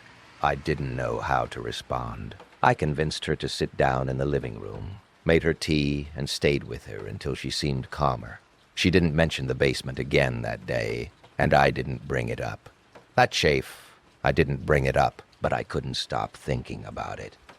That night, I did something I probably shouldn't have. I looked up Margaret's husband. His name was Thomas Holt. I found his obituary online. He died of a heart attack in 2008, survived by his wife, Margaret, and 2 daughters. There was a photo, older man, with kind eyes and a thin smile. Nothing unusual. But then I found something else. A news article from 2009, a year after his death. It was short, just a few paragraphs. A neighbor had called the police after hearing screaming from Margaret's house. When officers arrived, they found Margaret in the kitchen, hysterical. She told them someone was trying to break in through the basement. They searched the house and found no signs of forced entry. The basement door was locked from the inside. They concluded it was a grief-related episode and referred her to counseling. The article didn't say much else, but it stuck with me. I kept working for Margaret. The weeks passed. She seemed okay, mostly. But I started noticing small things. She was losing weight. She wasn't sleeping well. I could see it in her face. And she spent more and more time in the kitchen, staring at that door. One afternoon in April, I arrived and found her asleep in her chair. I didn't wake her. I went to the kitchen to prepare her medication, and I heard it again. The sound from the basement. The sound from the basement. But this time, it wasn't a creak or a thud. It was a voice, muffled, distant, buff, distant, coming from behind the door. I froze. I stood there staring at that white door, my heart pounding. The voice came again, clearer. This time, it was calling her name, Margaret. I backed away from the door. My hands were trembling. I wanted to leave. I wanted to wake Margaret up and tell her I heard it, but I didn't. I just stood there, listening. Margaret. It sounded like a man. The voice was low, strained, like someone calling from very far away. Margaret, please. I don't know what came over me. Maybe it was curiosity. Maybe it was something else. But I reached out and touched the doorknob. It was ice cold. I pulled my hand back. From the living room, Margaret's voice cut through the silence. Don't. I turned. She was standing in the doorway, leaning on her walker, her face pale and rigid. Don't open it. I heard something, I said, my voice shaking. I know. Margaret, what? Please, she said quietly. Just leave it alone. I nodded. I didn't argue. I finished preparing her medication and left as soon as I could. That night, I got a call from one of Margaret's daughters. Margaret had fallen. She was in the hospital. She'd be okay, but she needed more intensive care. They were moving her to a facility. My services were no longer needed. I felt relief and guilt for feeling relieved. I never went back to Margaret's house. But about a month later, I saw another news article. Margaret had passed away in her sleep at the care facility. Peacefully, the obituary said. I don't know what happened to her house. I don't know if anyone ever opened that basement door. But sometimes, late at night, I think about it. I think about that voice, calling her name, and I wonder if he ever got out. I used to drive for a rideshare company, late-night shifts, mostly. Friday and Saturday nights were the busiest. Drunk college kids, people leaving bars, the occasional airport run. It wasn't a bad gig. The pay was decent, and I liked the quiet hours after midnight, when the city thinned out and the streets felt like they belonged to no one. One Saturday in September, I picked up a fare around 1 in the morning. The pickup location was a residential street on the north side, not far from the university. When I pulled up, a woman was standing under a streetlight. She looked young, maybe mid-20s, with dark hair pulled into a ponytail. She was wearing jeans and a gray hoodie. She got into the back seat without saying anything. Heading to Riverside, I asked, confirming the destination on my phone. Yes, she said quietly. I pulled away from the curb and started driving. The route took us through the downtown area, then east toward the river. It was a 20-minute drive, give or take. For the first few minutes, she didn't say anything. I glanced at her in the rearview mirror once or twice. She was staring out the window, her face expressionless. Then, about 5 minutes into the drive, she spoke. Can I ask you something? Sure. Do you ever feel like you're not really here? I wasn't sure how to respond. What do you mean? Like you're watching yourself. Like you're doing things, but it's not really you doing them. Like you're somewhere else, and this is just a recording. I glanced at her again. She was still looking out the window. I don't know, I said carefully. I guess sometimes when I'm tired, I kind of zone out. But I wouldn't say it feels like a recording. She nodded slowly. Yeah, maybe that's it. Silence settled over the car again. I turned onto the main road, heading east. The streets were mostly empty. A few other cars here and there, their headlights cutting through the dark. I think I died, she said. I felt a jolt of unease. What? I think I died a while ago. Maybe a few days, maybe longer. I'm not sure. I didn't know if she was messing with me or if she was on something. Either way, I kept my tone calm. Why do you think that? Because nothing feels real. I go places, but I don't remember going. I talk to people, but I don't remember what I say. And no one seems to see me. Not really. They look through me. I glanced at her in the mirror. She was looking at me now, her eyes dark and glassy. People see you, I said. I see you. Do you? Yes. She smiled faintly, but it didn't reach her eyes. That's good. I didn't know what else to say. I focused on the road. What's your name? She asked after a moment. Aaron, Aaron, she repeated softly, like she was testing it out. Have we met before? I don't think so. Are you sure? I hesitated. There was something familiar about her, now that I thought about it, but I couldn't place it. Maybe I'd driven her before. Maybe I'd seen her around. I don't think so, I said again. She nodded. Okay. We drove in silence for another few minutes. I was starting to feel uncomfortable, to better uncomfortable. I thought about ending the ride early, dropping her off somewhere public, but I didn't want to make things worse. Then she said, I remember the accident. What accident? The car accident. The car accident. The car accident. The car accident on this road. I think that's when it happened. My hands tightened on the wheel. When what happened? When I died. I glanced at her sharply. You're not dead. How do you know? Because you're sitting in my car, talking to me. She tilted her head, considering this. Maybe.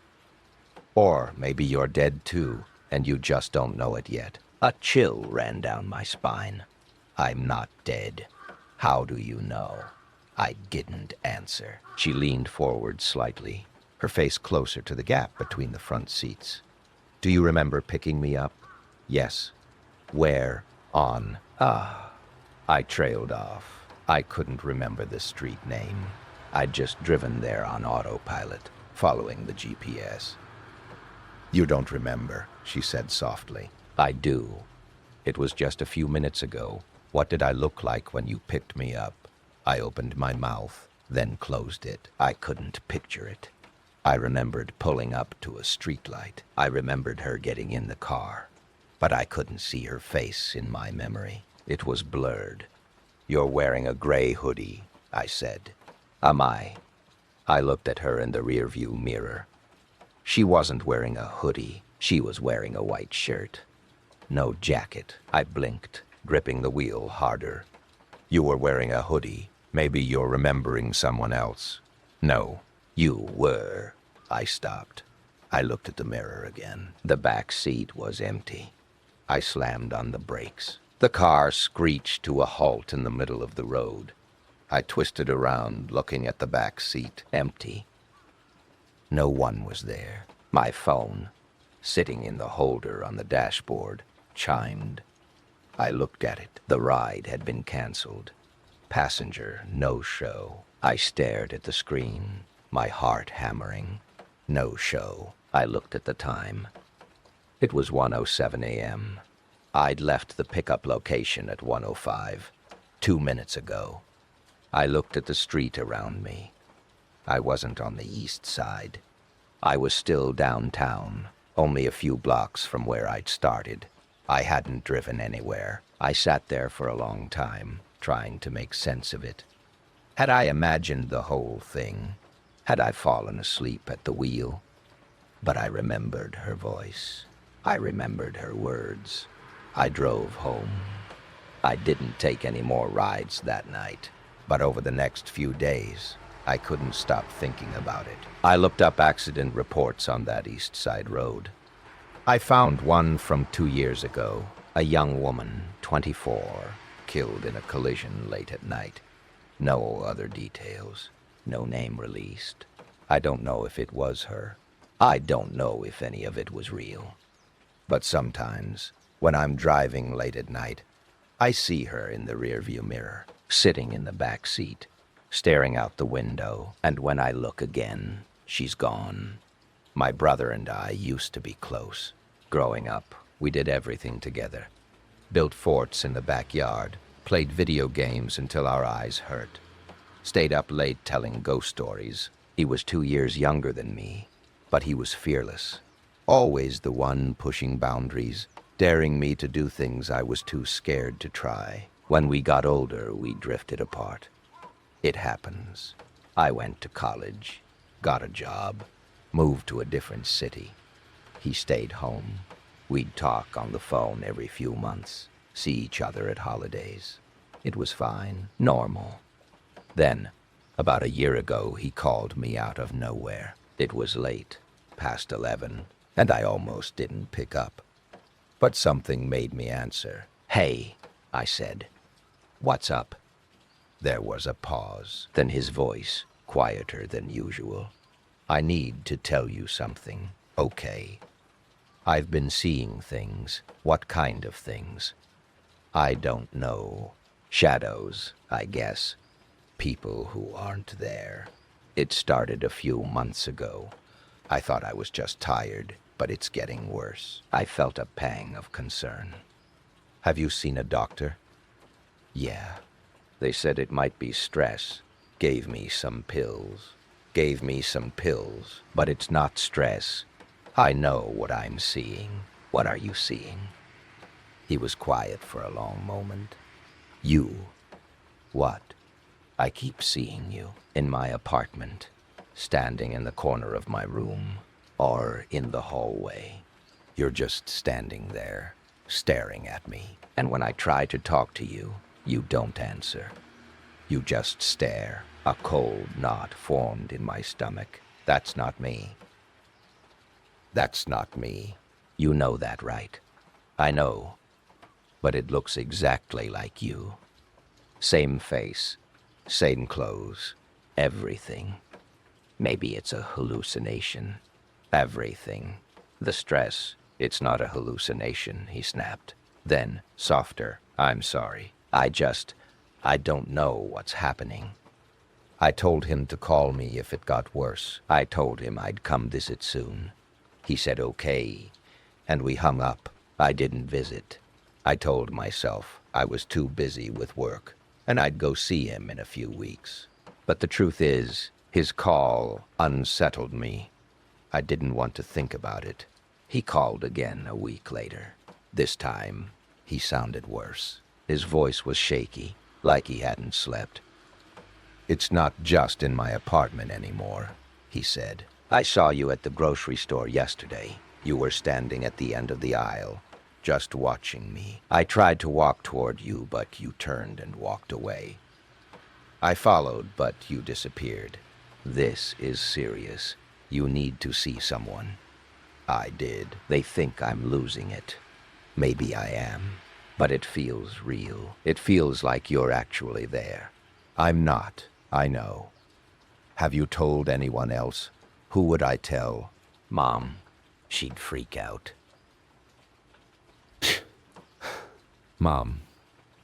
She'd freak out. My friends. They already think I'm weird. I didn't know what to say. I felt helpless. "I'll come visit," I said. "Next weekend." Okay. He sounded relieved. But next weekend didn't come fast enough. 3 days later, I got a call from my mom. She was crying. "Your brother's in the hospital." My heart dropped. "What happened?" He hurt himself.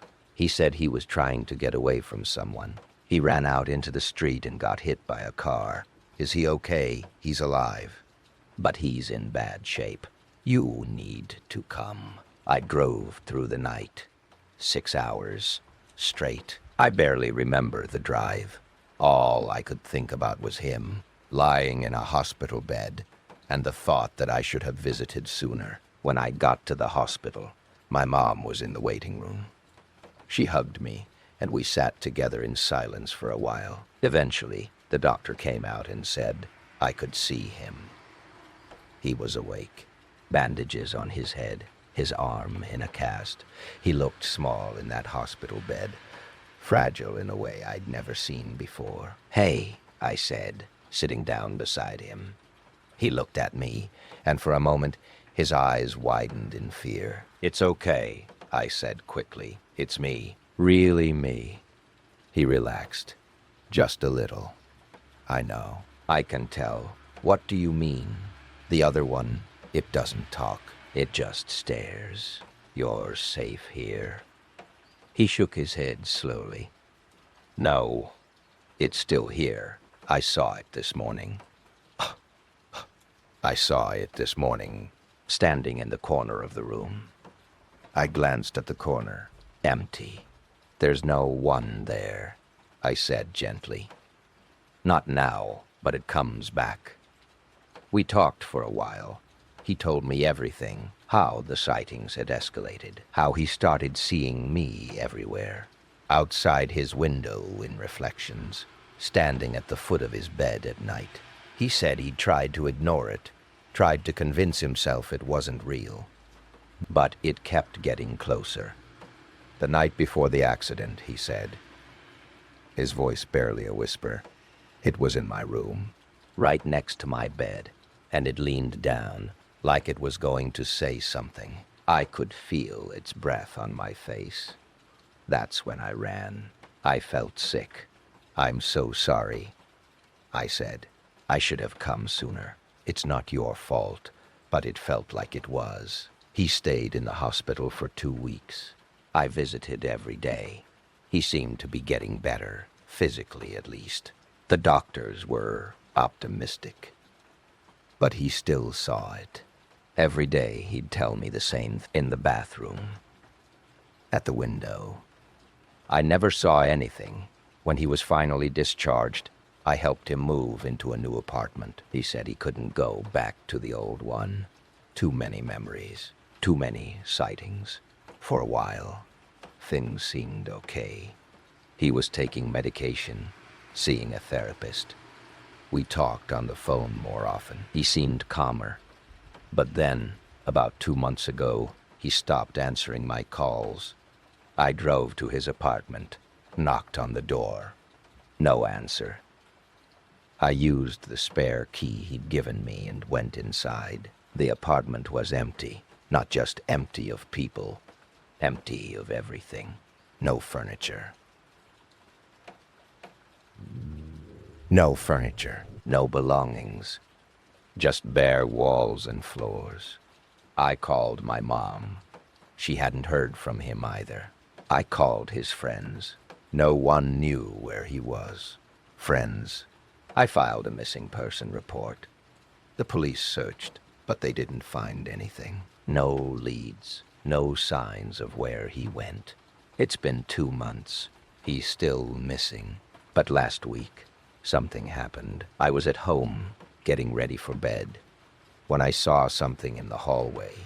A shadow, tall, humanoid, standing perfectly still. I blinked, and it was gone. I told myself it was nothing, a trick of the light. But the next night, I saw it again. In the corner of my bedroom, and this time, it didn't disappear. It just stood there, watching me. I turned on the light, and it was gone. But I know it was there, and I know what it means. When I was 12, my family went on a road trip through the Southwest. My parents wanted to see the national parks, Zion, Bryce Canyon, the Grand Canyon. My little sister and I spent most of the drive in the back seat, playing games on our phones and complaining about how long it took to get anywhere. On the 4th day, we were driving through a remote stretch of Arizona. The landscape was flat and red, dotted with scrub brush and rock formations that looked like they'd been there forever. The road was straight and empty. We hadn't seen another car in over an hour. My dad was driving. My mom was asleep in the passenger seat. My sister was reading. I was staring out the window, half asleep myself. Then the car started making a noise, a grinding, clanking sound from the engine. My dad frowned and eased off the gas. That doesn't sound good. A moment later, the car shuddered and rolled to a stop. "Great," my dad muttered. He turned the key. The engine tried to turn over, but didn't catch. "What's wrong?" my mom asked, waking up. "I don't know." He tried again. Same result. We were stuck. He got out and popped the hood, peering at the engine like he knew what he was looking at. He didn't. After a few minutes, he got back in, looking frustrated. "We'll have to call for help." He pulled out his phone. No signal. My mom tried hers. Same thing. "How far are we from the last town?" she asked. "Maybe 30 miles. She sighed. "What do we do?" Wait for someone to drive by, I guess. So we waited and waited. No cars came. After about an hour, my sister started getting anxious. What if no one comes? Someone will come, my dad said, though he didn't sound convinced. Another hour passed. The sun was getting lower, casting long shadows across the empty land. It was starting to feel surreal. The silence, the stillness, like we'd driven off the edge of the world. Then my dad said, "Look." In the distance, maybe a mile ahead, there was a building, a small structure barely visible against the landscape. "Is that a house?" my mom asked. "I don't know. Maybe a gas station. Should we walk?" He thought about it. "Let's give it another hour. If no one comes, we'll walk there and see if we can get help." No one came. As the sun touched the horizon, we set out on foot. My dad carried a flashlight and a bottle of water. My mom held my sister's hand. I walked beside them, my stomach churning with a vague, nameless anxiety. The building didn't seem to get any closer. We walked for what felt like forever, but it stayed at the same distance, shimmering in the fading light. "Are we even moving?" my sister whispered.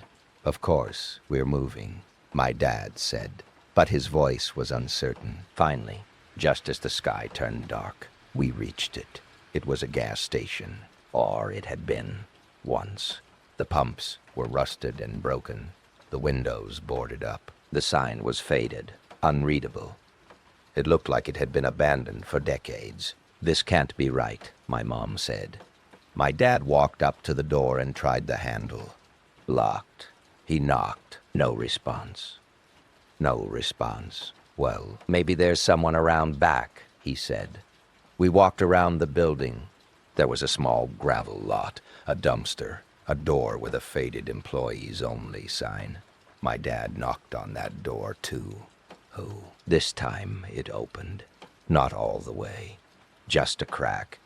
Enough to see darkness inside. "Hello," my dad called. No answer. He pushed the door open wider and stepped inside.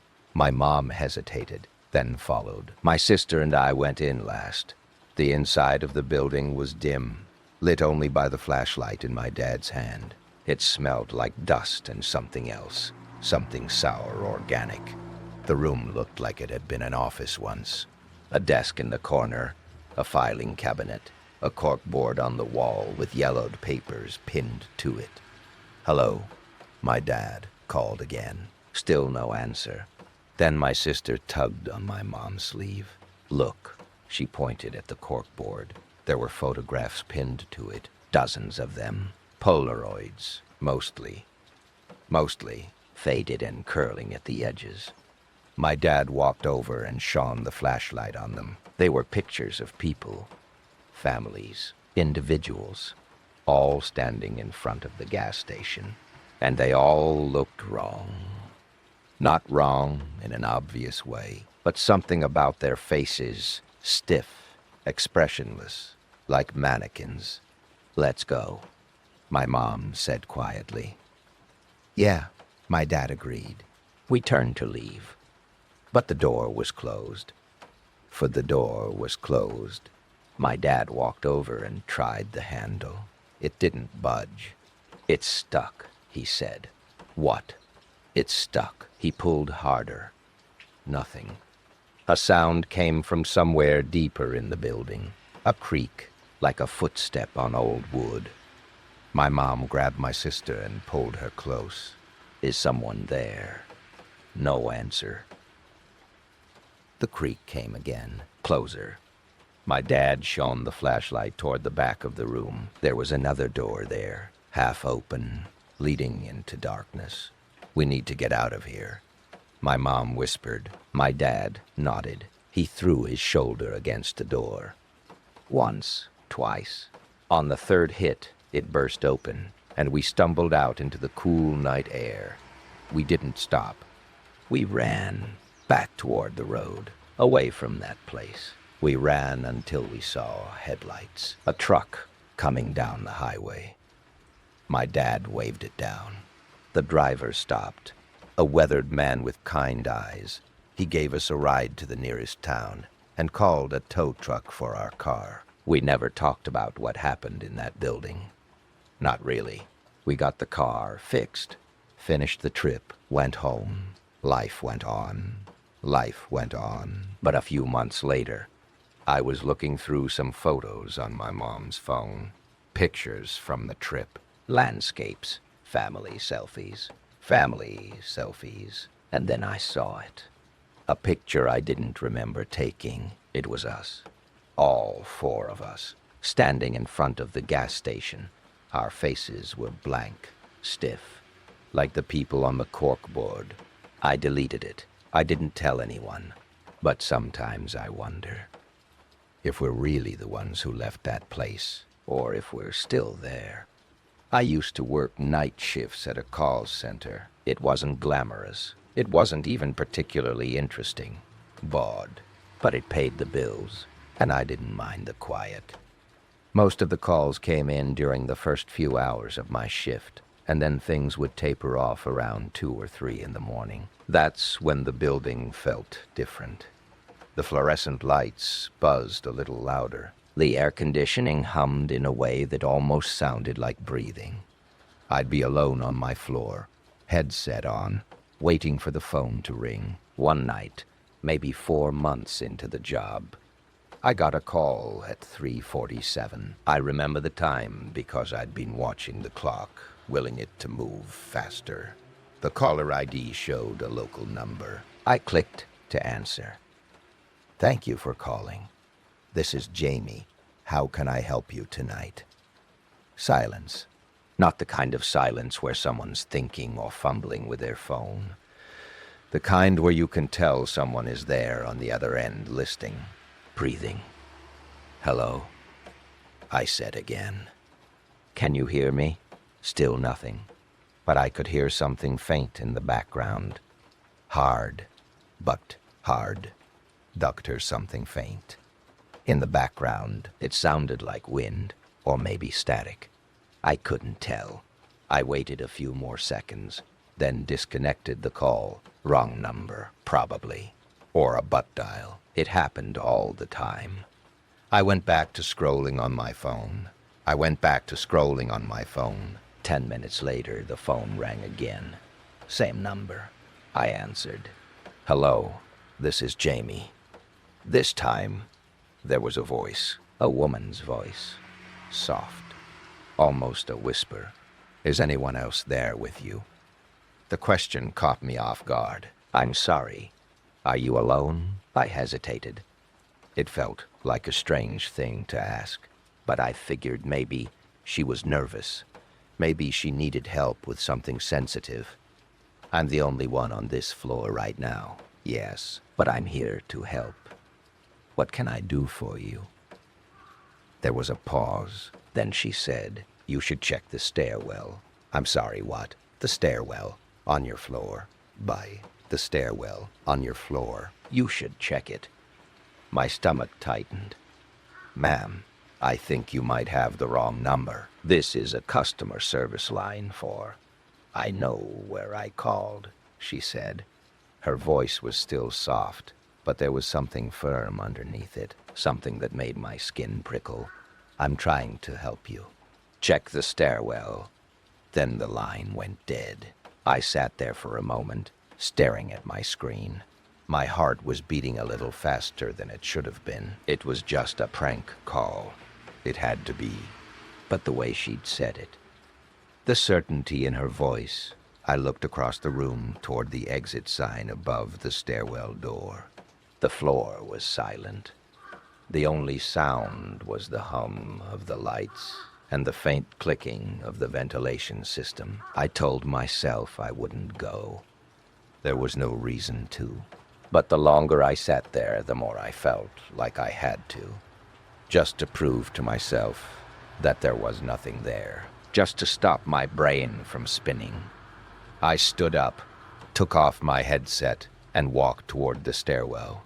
My shoes squeaked on the linoleum. I reached the door and pressed my ear against it. Nothing. I turned the handle slowly and pulled it open. The stairwell was dim. There was a single bulb on each landing, casting long shadows on the concrete walls. I stepped inside, letting the door close behind me. The air was cooler here. I looked down toward the lower floors, then up toward the roof access. Everything looked normal. I was about to leave when I noticed something on the landing above me. A bag. A small black backpack leaning against the wall. I frowned. It hadn't been there earlier. I was sure of it. I'd used the stairs when I came in from my shift, and I would have noticed. I climbed the steps slowly. When I reached the bag, I crouched down beside it. It was old, worn at the edges. The zipper was halfway open. I reached out and pulled it back. Inside was a phone. Just a phone. Just a phone. The screen was cracked, but it was on. The lock screen showed the time. 3:58 a.m., and below that, a notification. A call log. The most recent call was to my work number. 3 minutes ago. My breath caught. I looked around the stairwell, my pulse hammering in my ears. There was no one there. No sound. No movement. Just me and the bag and the phone. I backed away, leaving the bag where it was, and pushed through the door back onto my floor. I returned to my desk, my hands trembling. I didn't touch the phone for the rest of the shift. When my replacement came in at 6, I left without saying much. I didn't mention the call. I didn't mention the bag. I never got another call from that number. But sometimes, late at night, I think about that woman's voice. The way she said, "I'm trying to help you." I think about what she meant, what she thought was in that stairwell. And I think about the fact that I never looked inside the bag closely enough to see if there was anything else in there. I still work night shifts, different building now. But every time I walk past a stairwell, I feel the urge to check, just in case, just in case. When I was 12, my family moved into a new house. It was bigger than our old place, with a backyard and a basement, and enough room for me and my sister to have our own bedrooms. I was excited about that. I'd shared a room with her my whole life, and I was ready for some privacy. My room was at the end of the hallway on the second floor. It had a window that looked out over the street, and a closet that was way too big for the amount of stuff I owned. The first few nights, I didn't sleep well. New place, new sounds. The house settled in weird ways. The pipes clanked when someone turned on the water. The floorboards creaked. Normal stuff. Dessod. But there was one sound I couldn't figure out. Every night, around midnight, I'd hear a faint tapping. It was rhythmic. Tap, tap, tap. 3 taps, then silence. Then, a few minutes later, 3 more taps. I thought it was coming from the walls. Maybe the heating system or something. I didn't mention it to my parents. I didn't want them to think I was scared of the new house. But after about a week, I started to notice something else. The tapping only happened when I was alone in my room. If my sister came in to borrow something, or if my mom came to say goodnight, the tapping would stop. As soon as I was alone again, it would start. One night, I decided to figure out where it was coming from. I waited until I heard it, then got out of bed and moved around the room, pressing my ear against the walls. The tapping wasn't coming from the walls. It was coming from the closet. I stood in front of the closet door, my heart pounding. The tapping continued. Tap, tap, skull. Tap. I reached for the handle and pulled the door open. Nothing. Just my clothes hanging on the rod. A few boxes of old toys on the floor. I pushed the clothes aside and looked at the back wall. It was just drywall, blank and white. I knocked on it. Solid. I stood there for a moment, listening. The tapping had stopped. I closed the closet door and went back to bed. Maybe I'd imagined it. Maybe it was just the house settling after all. But the next night, The tapping came back, and this time I noticed something I hadn't before. There was a rhythm to it, not random. It sounded deliberate, like someone was trying to get my attention. I opened the closet again. This time, I looked more carefully. I moved the boxes aside and crouched down, running my hands along the edges of the back wall. And that's when I felt it. A seam, a faint line in the drywall, almost invisible. I pressed against it, and a panel shifted. It wasn't a wall. It was a door. A small door, maybe 2 feet by 2 feet, cut into the back of the closet. I pushed it open. Behind it was darkness, a space. I couldn't tell how deep it was. I grabbed my flashlight from my nightstand and shone it inside. It was a crawl space. It ran along the length of the house, between the walls. The air inside was stale and dusty. I could see wooden beams and insulation and old pipes. And at the far end, maybe 10 feet away, I saw something else. A pile of something. A pile of something. I couldn't make it out from where I was. I didn't want to go in. Every part of me said to close the door and forget about it. But I had to know. I crawled inside, my flashlight cutting through the dark. The space was narrow. I had to move on my hands and knees. The floor was rough, covered in dust and bits of debris. I reached the pile and aimed my light at it. It was drawings, dozens of them. Crayon drawings on old yellowed paper. Stick figures, houses. Houses, families, the kind of drawings a little kid would make. But they were old. Some of them were torn, some were faded. I picked one up. It showed a house with a red roof and a family standing in front of it. 4 stick figures, 2 big, 2 small. At the bottom, in shaky handwriting, it said, "My family." I looked at the other drawings. They were all similar. Families, houses, houses, houses. But as I went through them, I noticed something. In the later drawings, one of the stick figures was missing. Then another. By the last drawing, there was only 1 stick figure left, a small one, standing alone in front of the house. And at the bottom it said, "I'm still here." I felt cold. I looked around the crawl space, my flashlight shaking in my hand. I was alone. I had to be, but I couldn't shake the feeling that someone was watching me. I backed out of the space as fast as I could, pulling the small door shut behind me. I piled the boxes back in front of it and closed the closet door. I didn't sleep that night. I lay in bed, staring at the closet, waiting for the tapping to start again.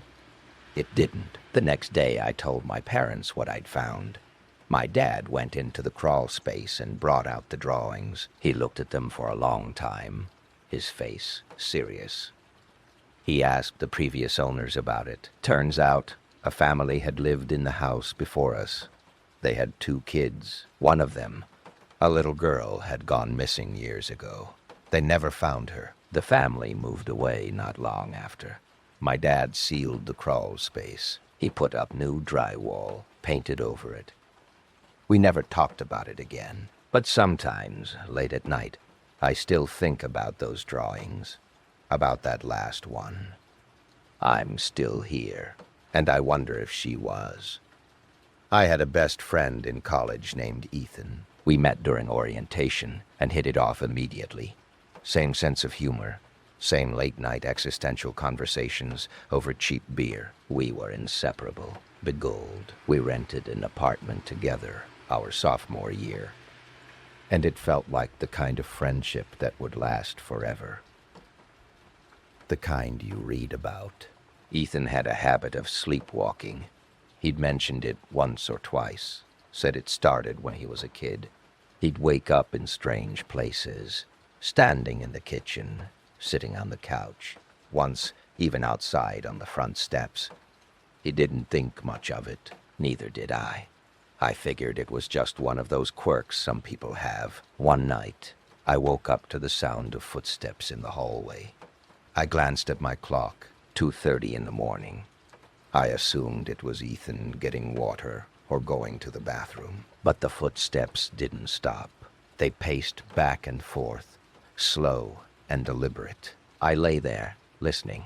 After a few minutes, I got up and opened my door. Ethan was standing in the hallway, facing the wall. His eyes were open, but he wasn't looking at anything, just staring. His hands hung at his sides, limp. I'd seen him sleepwalk before, but something about this felt different. The air in the hallway felt heavy, cold. "Ethan," I said softly. "I knew you weren't supposed to wake sleepwalkers, but I didn't know what else to do." He didn't respond. He just stood there, staring at the wall. I stepped closer. "Ethan, you okay?" Then, without turning to look at me, he spoke. His voice was flat, emotionless. "He's in the walls." My stomach dropped. "What?" "He's in the walls. He's always been in the walls." I didn't know what to say. I reached out and gently touched his shoulder. "Ethan, you're sleepwalking. Let's get you back to bed." He turned to me slowly. His eyes were open, but there was nothing behind them. It was like looking at a mannequin. He stared at me for a long moment, then walked past me, back to his room. I heard his door close. I stood in the hallway for a few minutes, my heart racing. Then I went back to bed. I told myself it was just sleepwalking, just his brain misfiring. Nothing more. But the next night, it happened again. Same time. "You are my destiny." Same time. Ply. Same pacing. I didn't get up this time. I just listened, and I heard him say it again, faint and muffled through the walls. "He's in the walls." It continued for a week. Every night, Ethan would get up and pace the hallway, muttering the same phrase. I didn't mention it to him. I didn't know how to bring it up without sounding insane, but I started to feel uneasy in the apartment. I'd hear noises during the day, faint scratching sounds, like something moving behind the drywall. I told myself it was mice. Old building. Happens all the time. One night, I couldn't sleep. I lay in bed, staring at the ceiling, and I heard it again. The scratching. But this time, it was louder, closer. It sounded like it was coming from inside my wall, right next to my bed. I sat up and pressed my ear against the wall. The scratching stopped. Then I heard something else. A voice. Faint, muffled, but unmistakable. But unmistakable, it sounded like someone whispering. I couldn't make out the words, but the tone was urgent, desperate. I pulled away from the wall, my hands shaking. I got up and walked to Ethan's room. I knocked on the door. No answer. I opened it. Ethan was standing in the corner, facing the wall. His hands were pressed flat against it, his forehead resting on the drywall. He was whispering something, over and over. I stepped closer and listened. "Let me out. Let me out." I grabbed his shoulder and pulled him back. "Ethan, wake up." His eyes snapped open. He looked at me, confused. "What? What's going on?" "You were sleepwalking again," I said. "You were You were saying something." He rubbed his face, groggy. What was I saying? I hesitated. "You said, 'Let me out.'" He stared at me for a moment, then looked at the wall. His expression changed. Something flickered across his face. Recognition, maybe. Or fear. "I've been having dreams," he said quietly. "About this apartment. About someone trapped in the walls." "What do you mean, trapped?" "I don't know. It's always the same. I'm walking through the apartment, and I hear someone calling for help. I follow the voice, and it leads me to the walls. but I can never find them. I just keep hearing them. I felt a chill run down my spine. Ethan, maybe we should look into the history of this building, just to be safe. He nodded, but I could tell he didn't want to. We dropped it for the night. But the next day, I did some digging. I found old newspaper articles about the building. Turns out 15 years ago, a maintenance worker went missing. He'd been doing repairs in one of the units and never came home. They searched the building, but never found him. The case went cold. I showed Ethan the articles. He went pale. Which unit was he working in? I checked. My stomach sank. This one. We didn't talk much after that. That night, I couldn't sleep. I lay in bed, listening to the silence. And then, faint and distant, I heard it. The scratching, the whispering.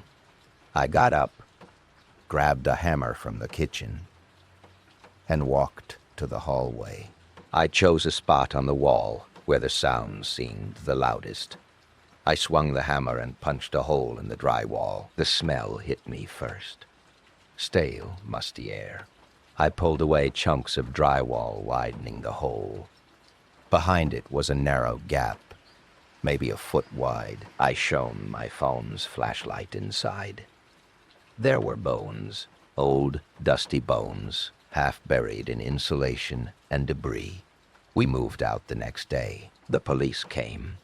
Investigated, confirmed what I'd found. It was the maintenance worker. He'd fallen into a gap between the walls during the repairs and couldn't get out. No one heard him. No one found him. Until now. I don't talk to Ethan much anymore. We both wanted to forget, but I still think about those nights. About the sleepwalking. About the voice in the walls. And I wonder if Ethan was really the one saying those things, or if it was someone else using his voice, trying to be found. I used to drive for a rideshare company, late nights, mostly. It was decent money, and I liked the solitude. Most passengers didn't talk much, which suited me fine. I'd pick them up, drop them off, move on to the next ride. Simple, uncomplicated. One night, around 11, I got a ping for a pickup in a residential neighborhood on the edge of town. The kind of area where the street lights are few and far between, and the houses are spaced out. I pulled up to the address and waited. The app said. The passenger's name was Laura. After a minute, a woman came out of the house. She was in her 30s, maybe, wearing a jacket and jeans. She looked tired. She got in the back seat and said hi in a quiet voice. I said hi back and confirmed the destination. It was an address about 20 minutes away, in a more populated part of town. We drove in silence for the first few minutes. I kept my eyes on the road, checking the GPS every now and then. Then she spoke. Do you ever feel like you're being followed? I glanced at her in the rearview mirror. She was looking out the window, her arms crossed. Not really, I said. Why do you ask? She didn't answer right away. Then she said, I've been seeing the same car behind me for the past few days. A gray sedan. I thought maybe I was being paranoid. But I don't know. It's always there. I checked my mirrors. There were a few cars behind us, but nothing that stood out. Do you see it now? She turned and looked out the back window. I'm not sure. Maybe. I felt a little uneasy, but I tried to keep my tone light. If you're really worried, you could file a report with the police. They take that kind of thing seriously. She nodded, but didn't say anything else. We drove in silence for a few more minutes. Then she said, Can you take a different route? Sure, I said. Any particular reason? I don't want to go the usual way, just in case. I changed the route, taking a longer path through some back roads. It added about 10 minutes to the trip, but I didn't mind. She seemed genuinely nervous, and I wanted to help. As I turned onto a quieter street, I checked the mirrors again. There was a car behind us now, a gray sedan. My chest tightened. "Is that the car?" I asked. She looked back. Her face went pale. "Yes." I pressed the gas a little harder. "Okay, don't worry. I'll lose them." I made a series of turns, winding through the neighborhood. The sedan stayed behind us, matching every turn. My heart was pounding now. I tried to stay calm, but I could feel the tension in the car. Laura was gripping the edge of her seat, her breathing shallow. "We need to call the police," I said. "I'm pulling over." "No," she said sharply. "Don't stop. Just keep driving." "Ma'am, if someone's following you, we need to." "Please," she said, her voice breaking. "Just keep driving." I didn't know what else to do. I kept going, taking random turns, trying to shake the sedan. But it stayed with us, always a few car lengths behind. I started to feel panic rising in my chest. Who was this person? What did they want? Finally, I turned onto a main road with more traffic. I thought maybe the sedan would back off with more cars around, but it didn't. It stayed behind us, relentless. I glanced at Laura in the mirror. She was crying now, silent tears streaming down her face. "Who is that?" I asked. "Do you know who's following you?" She didn't answer. She just stared out the window, her hands trembling. We were getting close to her destination now. A small apartment complex on a busy street. I pulled into the parking lot and stopped in front of the main entrance. The sedan pulled in behind us and parked a few spaces away. My hands were shaking on the wheel. "Okay, we're here," I said. "I'm calling the police." Laura opened the door and got out. I watched her in the mirror, expecting her to run inside, but she didn't. She walked toward the sedan. I froze. What was she doing? The driver's side door of the sedan opened, and a man stepped out. He was tall, wearing a dark jacket. Laura walked up to him, and they stood there talking. I couldn't hear what they were saying, but Laura didn't look scared anymore. She looked calm. After a moment, she turned and walked back to my car. She leaned in through the open door. "Sorry about that," she said. Soul. "Thanks for the ride." I stared at her, confused. "What? Who is that?" "My husband," she said. "We had a fight earlier. He's been trying to apologize." My mind was racing. "But you said someone was following you. You were terrified." She shrugged. I just needed to clear my head. I didn't want to deal with him yet. But it's fine now. "Thanks." She closed the door and walked back to the sedan. She got in the passenger seat, and they drove away together. I sat there for a long time, trying to process what had just happened. Had the whole thing been a game, a way to mess with me? Or had she really been scared? And then, what? Changed her mind. I ended my shift early that night. I drove home, my hands still shaking. I kept checking my mirrors, half expecting to see the gray sedan behind me, but the road was empty. I never picked up another ride from that neighborhood, and I never saw Laura.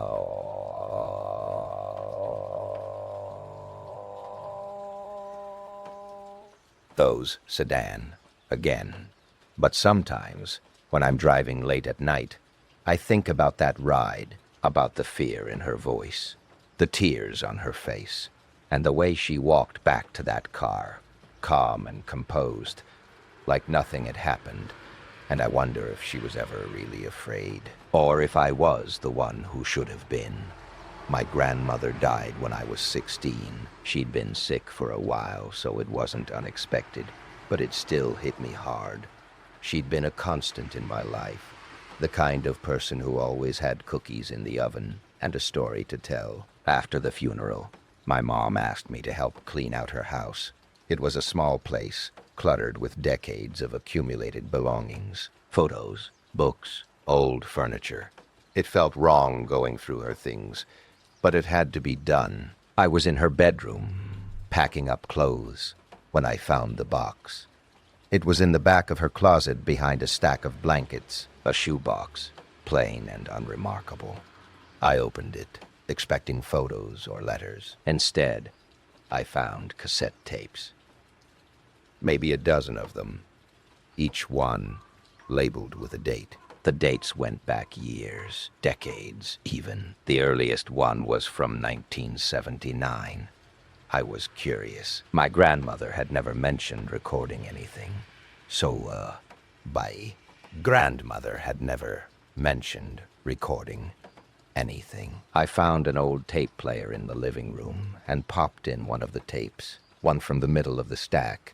The tape crackled to life, and I heard her voice, younger than I'd ever known it, but unmistakably hers. October 13th, 1986. It's been 3 days since I last saw him. I don't know if he's coming back. I hope he isn't, but I'm starting to think hope doesn't matter. I frowned. Who was she talking about? I let the tape play. He stands in the corner of the bedroom. He stands in the corner of the bedroom. Always the same corner. He doesn't move. He doesn't speak. He just watches. I've tried talking to him, asking him what he wants, but he never responds.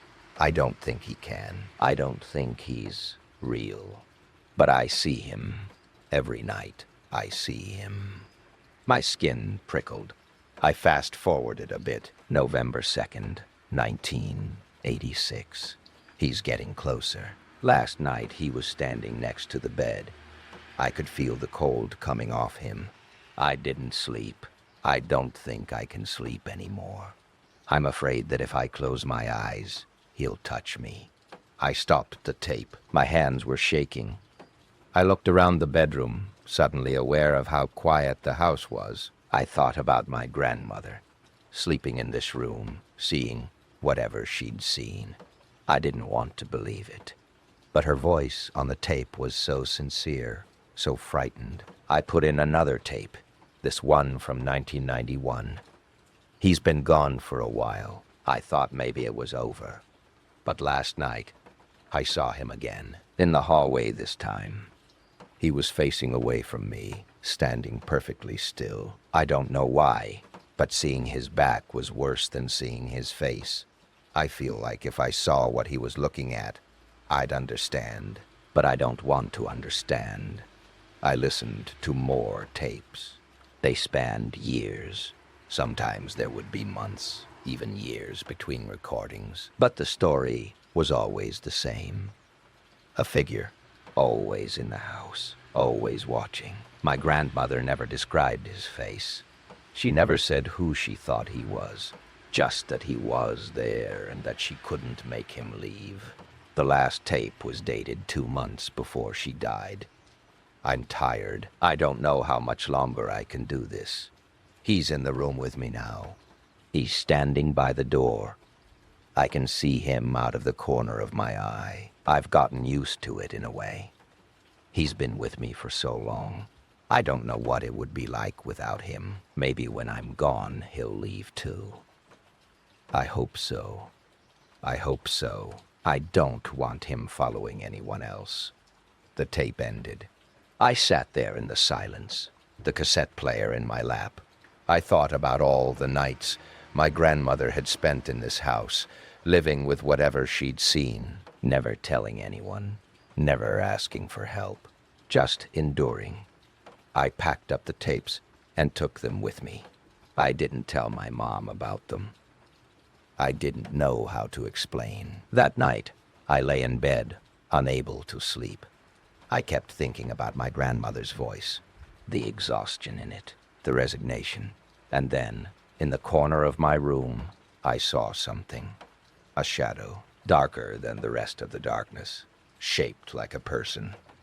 Shaped like a person. I closed my eyes and told myself it was nothing. Just my imagination, fueled by the tapes. But when I opened them again, the shadow was still there, and it was closer. I didn't sleep that night, or the next. I started seeing the figure everywhere. In doorways, at the end of hallways, always in my peripheral vision, always still. I thought about my grandmother's last words. I don't want him following anyone else. I think he is. I used to take the subway home from work. Same train, same time, every weekday. 5:43 from the downtown station. The train was usually crowded during rush hour, but by the time we reached my stop, most people had gotten off. I'd often have a whole car to myself for the last few stops. One evening, I got on the train as usual. It was more crowded than normal, so I stood near the doors, holding onto the pole. As the train lurched forward, I noticed a man standing a few feet away. He was tall, maybe in his 50s, wearing a long coat and a hat pulled low over his face. Nothing particularly unusual, but something about him made me uneasy. Maybe it was the way he was standing, perfectly still, while everyone else swayed with the motion of the train.